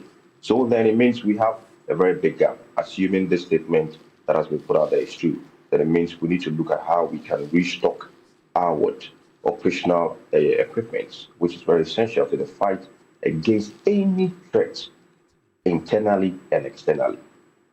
All right. Now, in terms of public trust, what measures can we put in place or the government put in place to ensure public trust in the investigative process? Now, the Deputy Minister for Defense did say that the process will be transparent and thorough. But what specific measures can we put in place to ensure this? Right. One, now we know that with regards to the security sector actors, they are willing to be accountable and transparent. Yes. We need to depoliticize the situation, okay? Now, the political elites from the two divides should try as much as possible not to make this a political scoring incident. That would not be good. The moment it starts, we've already seen the consequences. The followers, sympathizers will now go on social media and be making all sorts of statements, which will not be good. Number two, we need to ensure that whatever that comes out, every step of the way with regards to investigations and reports that we receive, whatever that needs to be put out there for public consumption needs to come as quickly as possible, okay? And then number three, the interagency collaboration, okay, from different divides, not only the army itself, but other security agencies, and even the international experts that we have called on to. We need to collaborate, give information as and when, speedily information, which is very vital. And number four, we need leadership. Why do I say so? I know the president is very down, but I think we need to encourage him because this incident can put him down for a long time, which will lack the aspect of leadership when it comes to, governance. But we need him to pick up and then move on. It's very critical. In line with that, who is now going to be the substantive MOD, the Minister of Defense? Okay, critical. Your security is very critical. Immediately, they should have a meeting or whatever, and then identify who is very capable. We've lost one of the many intelligent ministers of defense in our time. That is a fact. And this gentleman, you cannot take away from him the intelligence and then his zeal to do, look at the welfare of the security sector. So we need to replace him as fast as we can. If they're waiting for the funerals to be over, that is okay. But immediately, we need someone to take up the issues with regards to your internal and external threats. That is very vital. So these are just some few, issues that I'll point out to build the trust that we need with regards to whatever is going to go on. All right. Now, we're just about to dovetail into our conversation on Galamsey. So since you're here with us, let me just pose the first question to you. This unfortunate, tragic accident, if nothing at all, has drawn our attention one more time to the need to increase our fight against Galamsey, the things that the government has already put in place, the things that we're already doing, and the things that we hope will happen. Now, after this incident, the conversations about our fight against Galamsey has heightened again. From where you sit as a security analyst, what can security agencies do, or how can the collaboration between government and security agencies and the communities affected by Galamsey and the persons involved in Galamsey be strengthened? Okay, so I was asking myself a few days ago, assuming, most of us who made a call that the president should declare a state of emergency in the context of, illegal mining, assuming within his 120 days or more he did it, would we have seen this, launch of the responsible mining, whatever, come up? Would they, the ministers, and then the crew and other personalities, would they have necessarily gone to say they are launching a program, assuming the state of emergency was declared? I don't think so. Now, what needs to be done is it should be considered that how can a state of emergency be declared in the context of illegal mining? This will narrow down activities with regards to the fight against Galamsey. Not only that, now you have the IDP's team of special elites fighting the Galamsey and other agencies. You need to give them that narrow gap, okay, to identify areas. And here we come back to the equipment, right? You're fighting gallop. Most of the times we know how difficult it is to get to areas such as this, deep in the forest. It is only through what? Motorable roads. Most of them are not motorable. These men have to walk long hours. We need the aerial assistance. We need the helicopters. We need the drones, okay? So where are the drones? Where are the helicopters? These are things that we need to invest in that would enable us to fight the currency. But ideally, the decision-making body, which is the state, central government, the president, right? They need to declare a state of emergency and then fight this head on. Other than that, it's just like we are massaging the situation. We are making progress and then we slip back to square one again. We need that approach, that strong approach that would make us deal with this once and for all. The conversations have been going on for too long, but the robust action, I use the word robust action that needs to be done, which we all know is not being taken. And I hope this incident, unfortunate incidents, would make us learn, but we are behaving as if we are not learning, which is a very, very, dire situation. We must learn from this situation and then do the right thing henceforth. Thank you so much, Doc, for joining us on the show. We appreciate your thoughts and your contributions to our discussion this morning. Just leaving us is Dr. Victor Doke, he's a security analyst with the Kofi Annan Peacekeeping Training Center, and back in studio, Beatrice. So Doc has just, mentioned again the state of emergency, that it's a conversation that began some time ago, and this invitation to the president to declare a state of emergency has been floated around for some time. Now, following this accident, I think it's a good time to ask, will the president consider a state of emergency? Yeah, so it's a very good time to ask, and largely I respect the opinions of the professor, but I disagree with him in some aspects. When he says that we are not learning, in fact, it is because we are learning. That is why the president doesn't want to rush to declare a state of emergency. Remember that a state of emergency was declared earlier when the previous government came into power. In fact, in the very early stages, they took charge of this country. What happened? After the state of emergency was declared, they said they just wanted to conduct an audit so that they could wean out the illegal miners. Nothing came out of it. In fact, the Professor Frimpong Watson's report and other accounts of small-scale miners told us that the state of emergency rather moved the illegal mining from a community-based problem to a partisan problem, where politicians then became the illegal miners. In fact, in the Professor Frimpong Watson's report, names of people who were at Jubilee House were mentioned. And so as a nation, merely declaring states of emergency, we are learning, does not solve the issue. And so a critical analysis of the challenges that face was that the communities want to mine. This government introduced something like community mining for them. And the money they get from the galamsey, they will not get it when Which government? I mean, the former government introduced something like community mining for them. It didn't work. People were still illegally mining.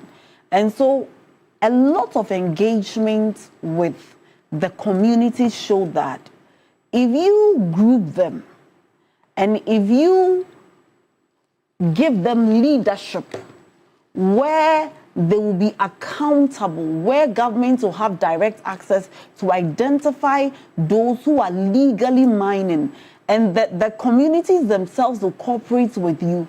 It is against that background that the cooperative mining was birthed.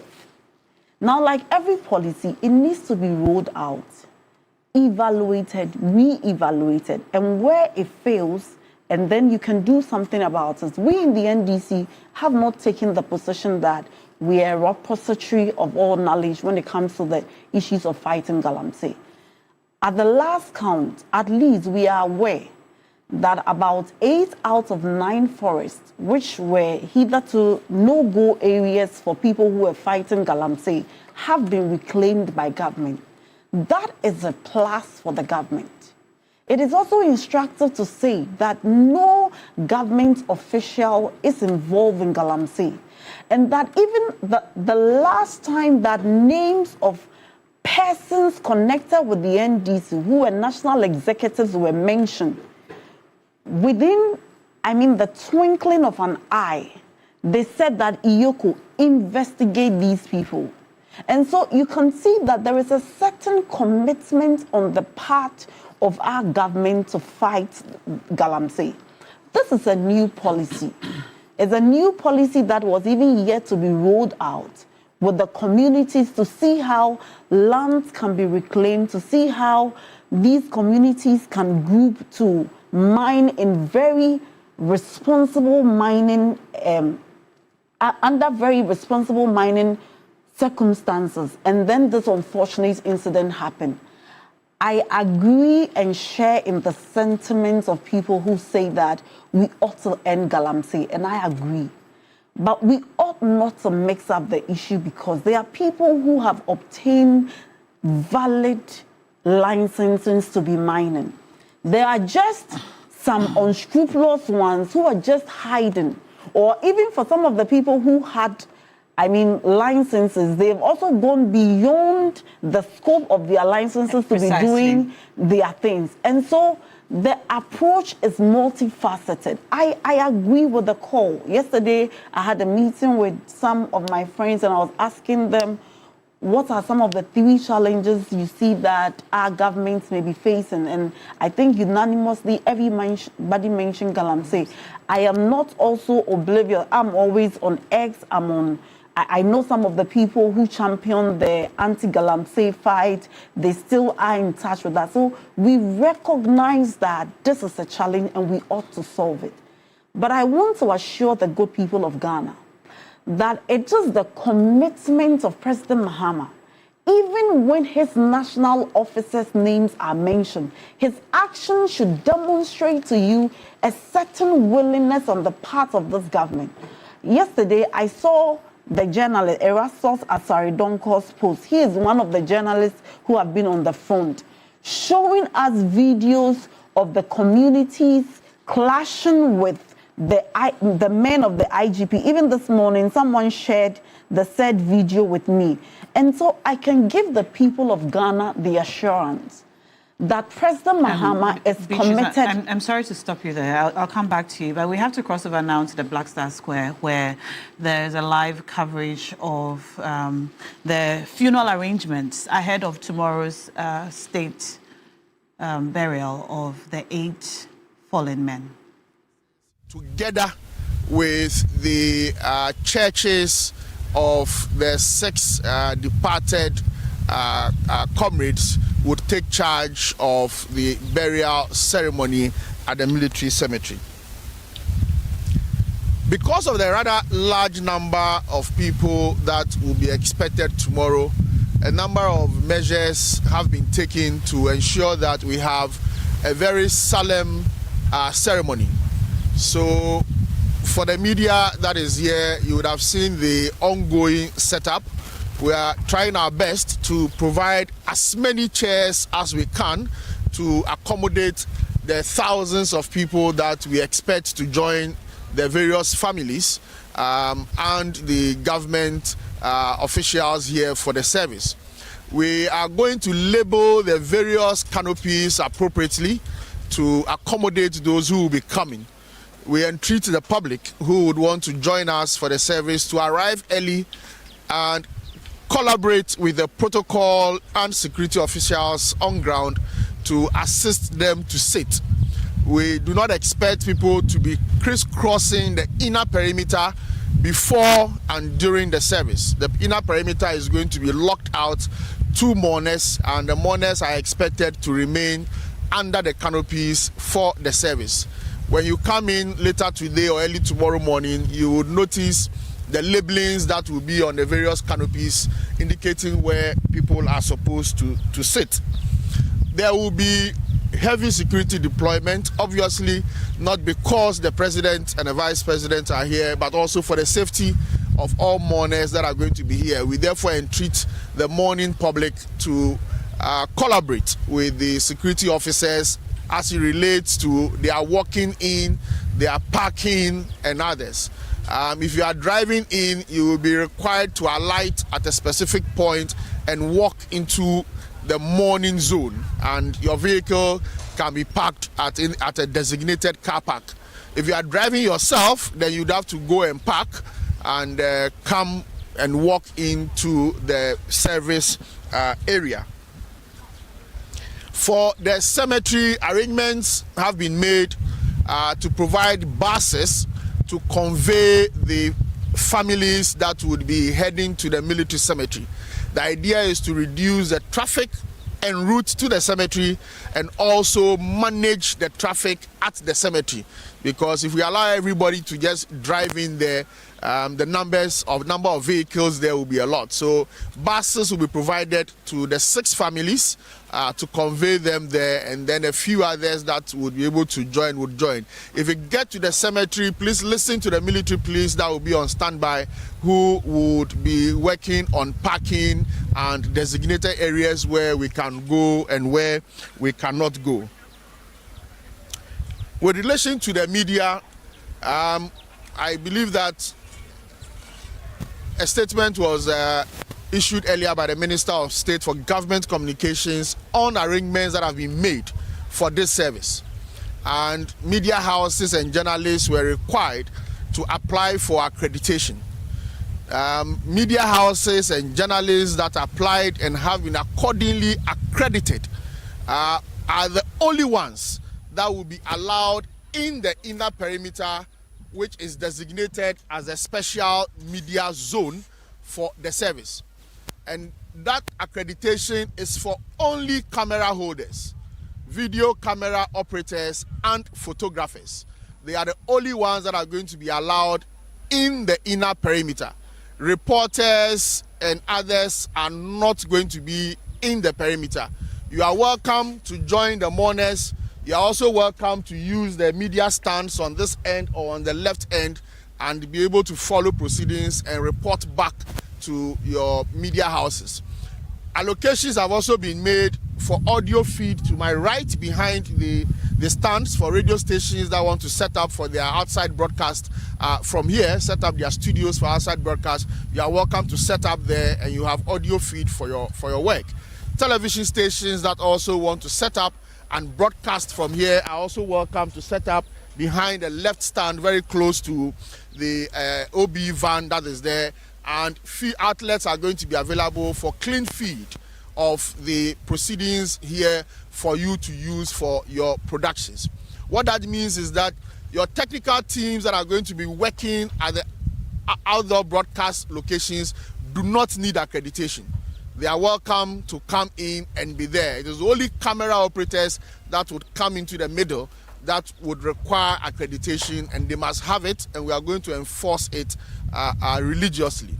The live feed for this program is being centralized, as we've done in the past, so you can get the live feed from the van, and you can go live from there, or you can also choose to just pick the clean feed from the outdoor broadcast channel on the DTH decoder and reach out to your viewers at home or in their offices.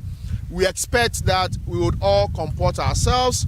We will respect the guidelines. We do not want to see tomorrow anybody holding a phone or a monopod and struggling to chase people, chase mourners as they are coming in to come and sit down. We expect a very high level of decorum and solemnity tomorrow morning.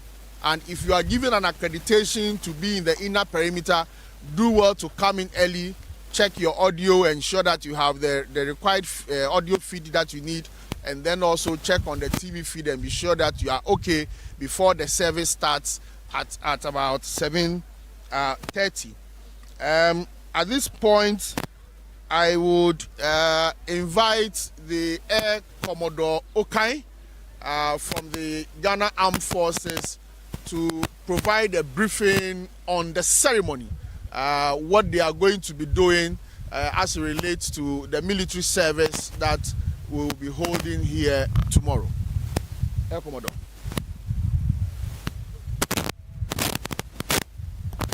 Thank you very much, Stan. Good morning to you all. As indicated by Stan, the service will essentially be military in nature.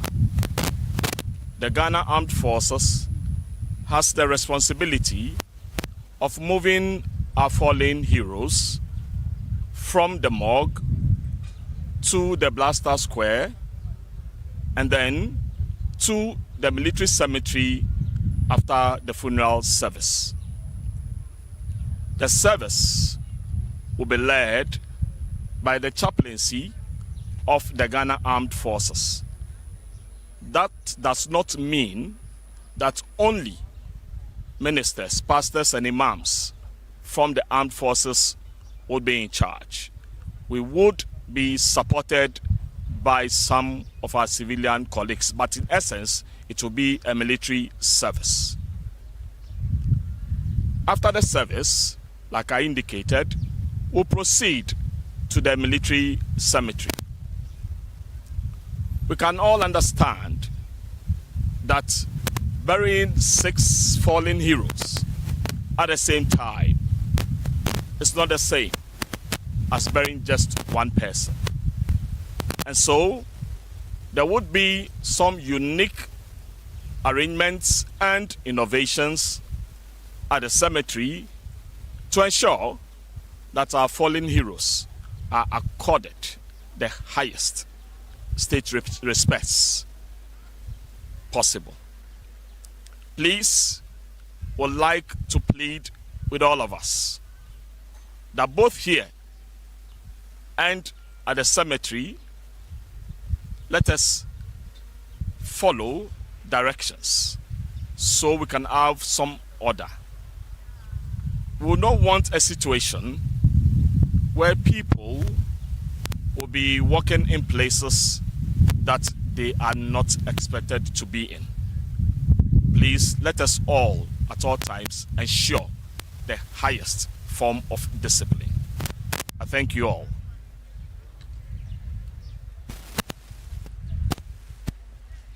Thank you very much. I'll now call on Chief Superintendent Obeng, who would also brief us on the road traffic management and parking arrangements. Thank you.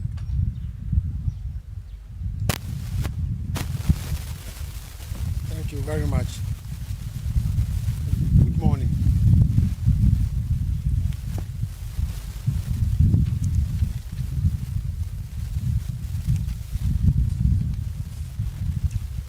On this solemn occasion, and particularly from today at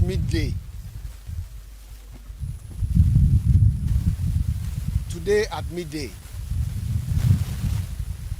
traffic police officers will be seen around this vicinity.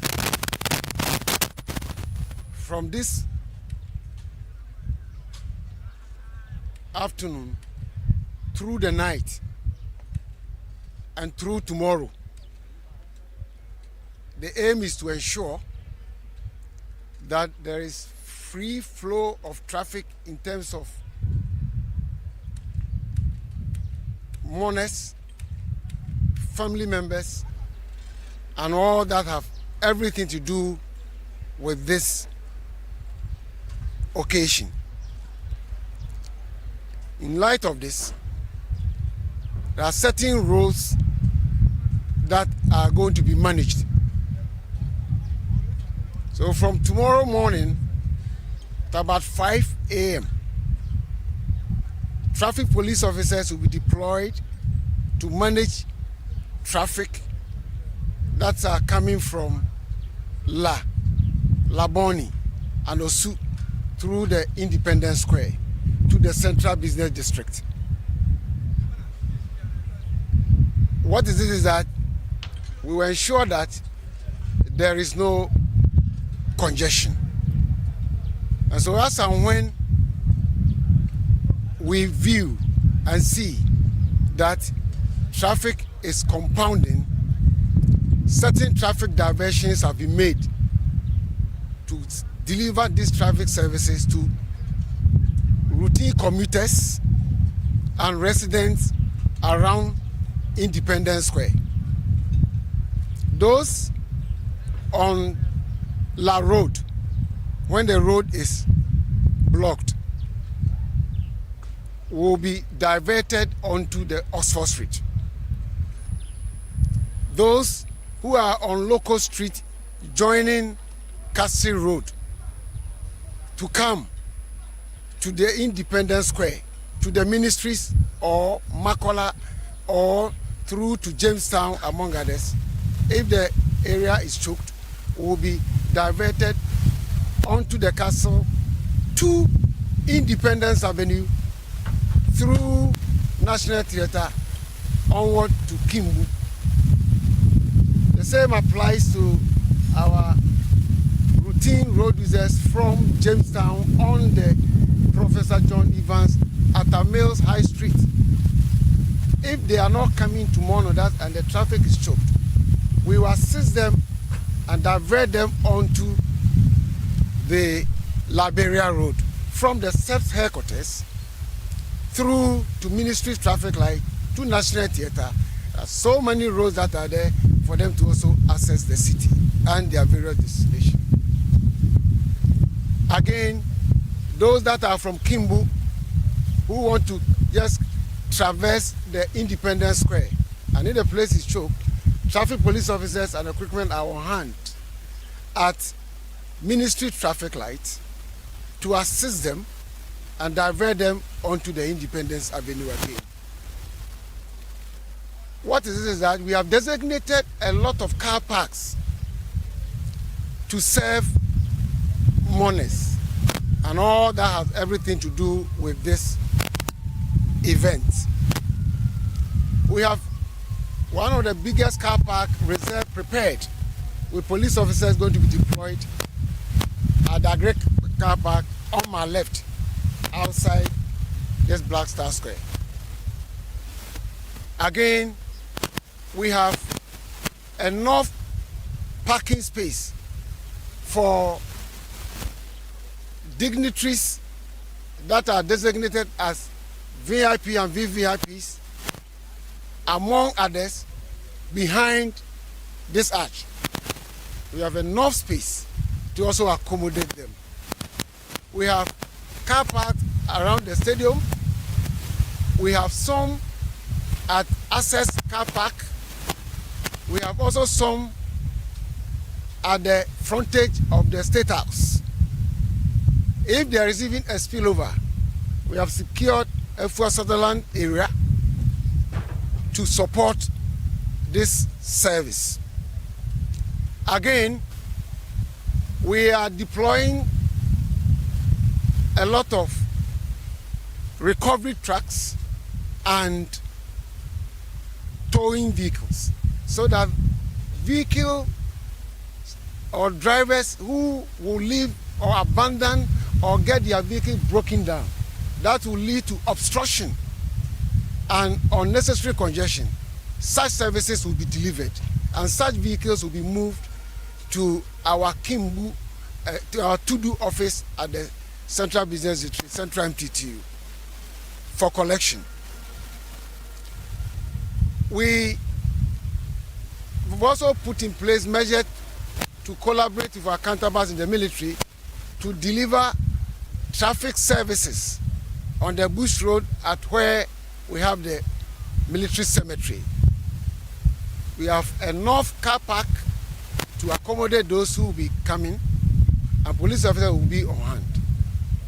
It is clear that on such occasion, we need a lot of police deployment to saturate and to be ready to partner and assist to direct, control, and park vehicles so that there will not be obstruction and congestion, because tomorrow is also a working day for those public servants who are working in this ministry enclave and who have to access this area, and then other routine road users who also patronage the CBD and crisscross the Accra city using the 28th February Road and Professor John Evans Atamils High Street, and also Barnes Road and Liberia Road and Cassie Road.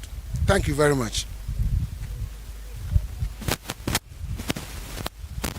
Thank you very much. We'll take some questions and clarifications at this minute. So if you have any questions and clarifications, we'll do that. But before that, I'd like to invite Lakai back on the stage. You wanted to make some clarification?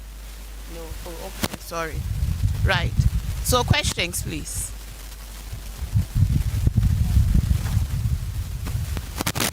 No questions? Right. Done. Yeah, so thank you. I believe that the details are very clear. I only want to reiterate on behalf of the State Funeral Planning Committee that we would need the cooperation of all who would be joining us at the Black Star Square tomorrow. If you want to come and mourn with us, come and mourn with us and help us to have a very solemn ceremony.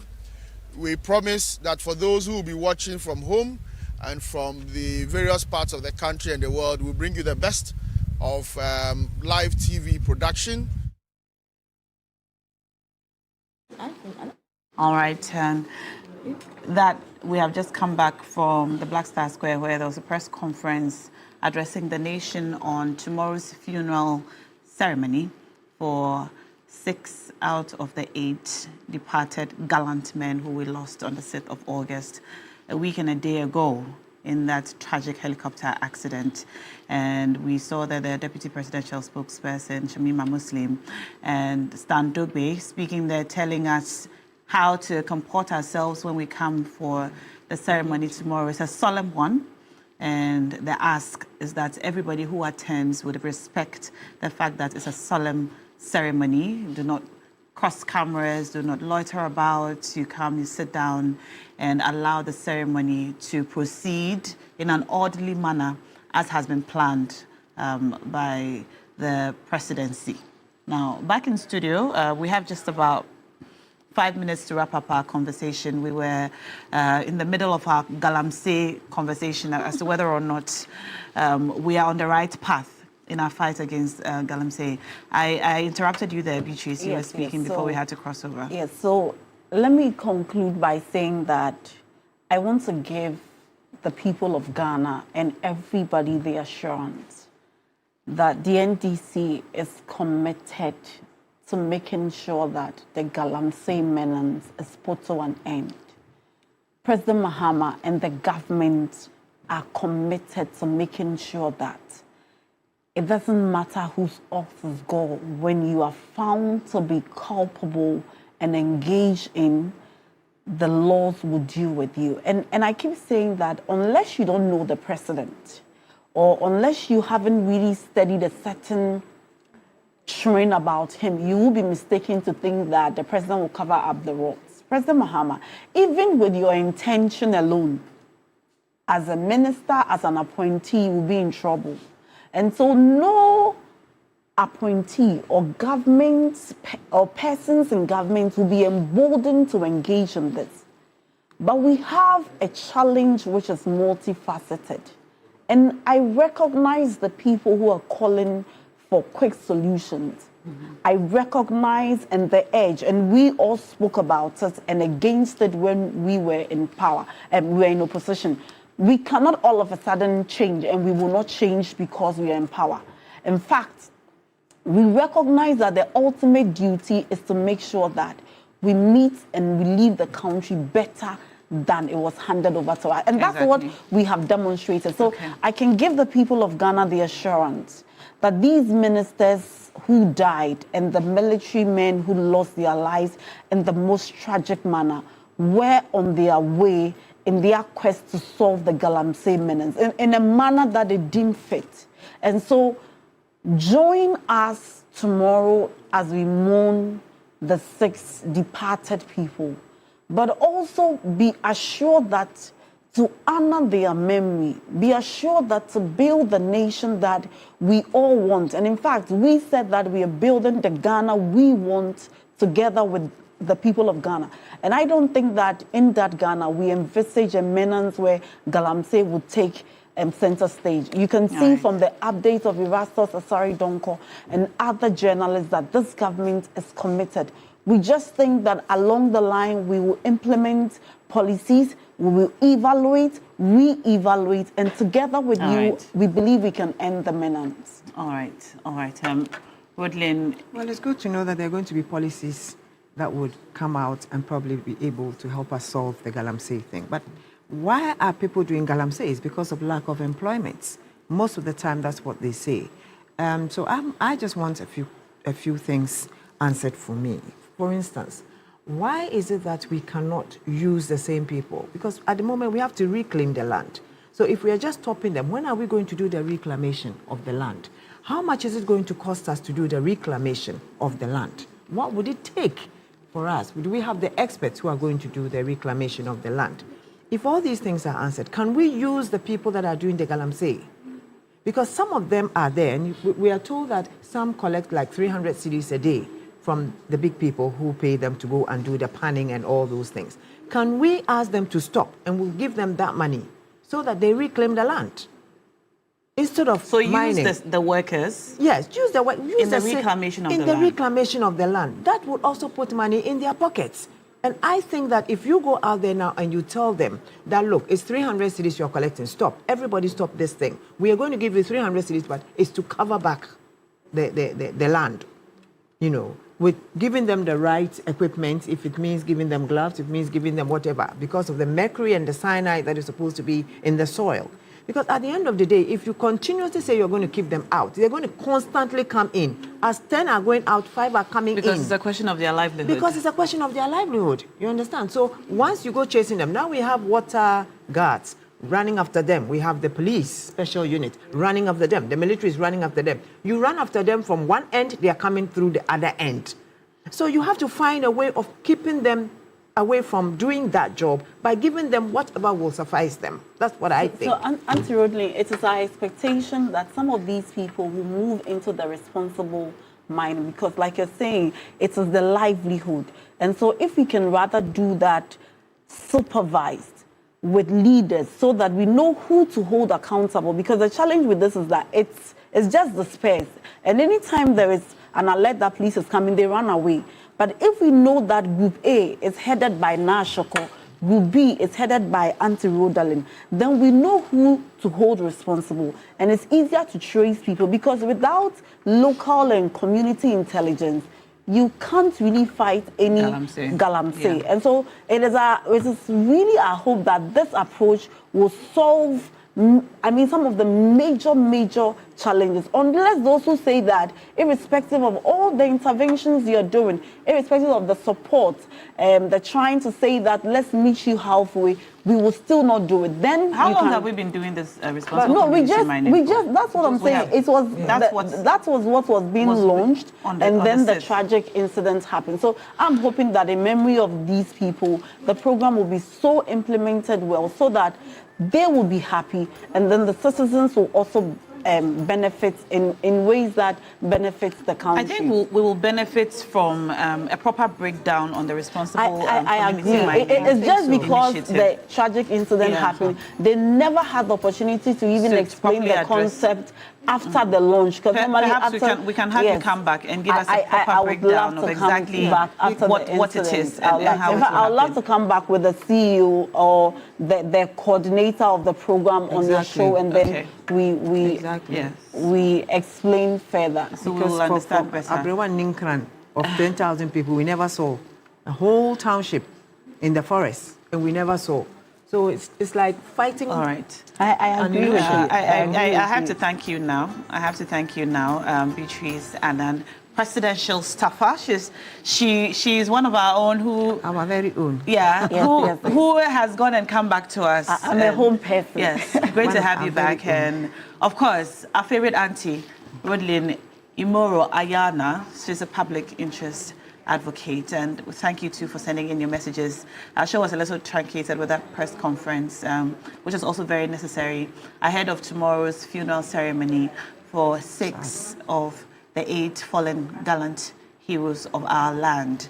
We will bring you the coverage tomorrow in the morning when the program begins at 8:30 a.m. So stay with us here on TV3 for a full coverage of the funeral ceremony.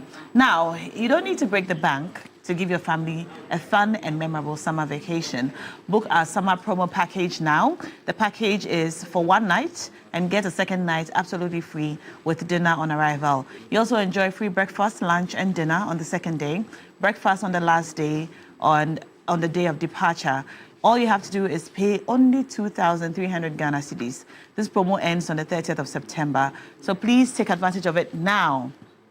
All right? The package offers our guests free access to all in-house facilities, swimming pool, gym, cinema, popcorn, board games, snooker, and so many fun activities, including a tour of the beautiful facility on an electric golf cart. There's also a splash playground for the children, quad biking, exciting boat rides to Maha Village, jet ski on our banana boat, and so much more. So come to the Maha Beach Resort today, this weekend, and enjoy a very nice, quiet, quality time with your family and your loved ones. Please give us a call if you want to be part of this memorable experience at the Maha Village. Bring your new spouse if you just got married for honeymoon and so on. Please call us on 030-397-7773 or 0540-124-114, or send us a WhatsApp message on 0501-570684 or an email to sm@maharesort.com. And our social media handles are Maha Beach Resort and website maharesort.com. If you haven't dialed *439#, please do so now. *439#. Select option 2 for TV3 and win 2,000 Ghana cedis. I've got 16,000 Ghana cedis I'm giving away to 8 of you, 2,000 cedis each. So play now and win big. Still to come, we have an important conversation on burns and recovery from burns, especially at home, with Cookie Tea. Please stay tuned. We'll be right back.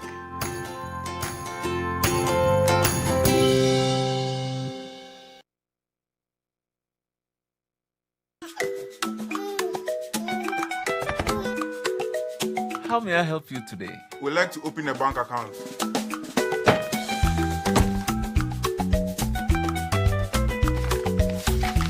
Sign here, sign here, sign here, and here.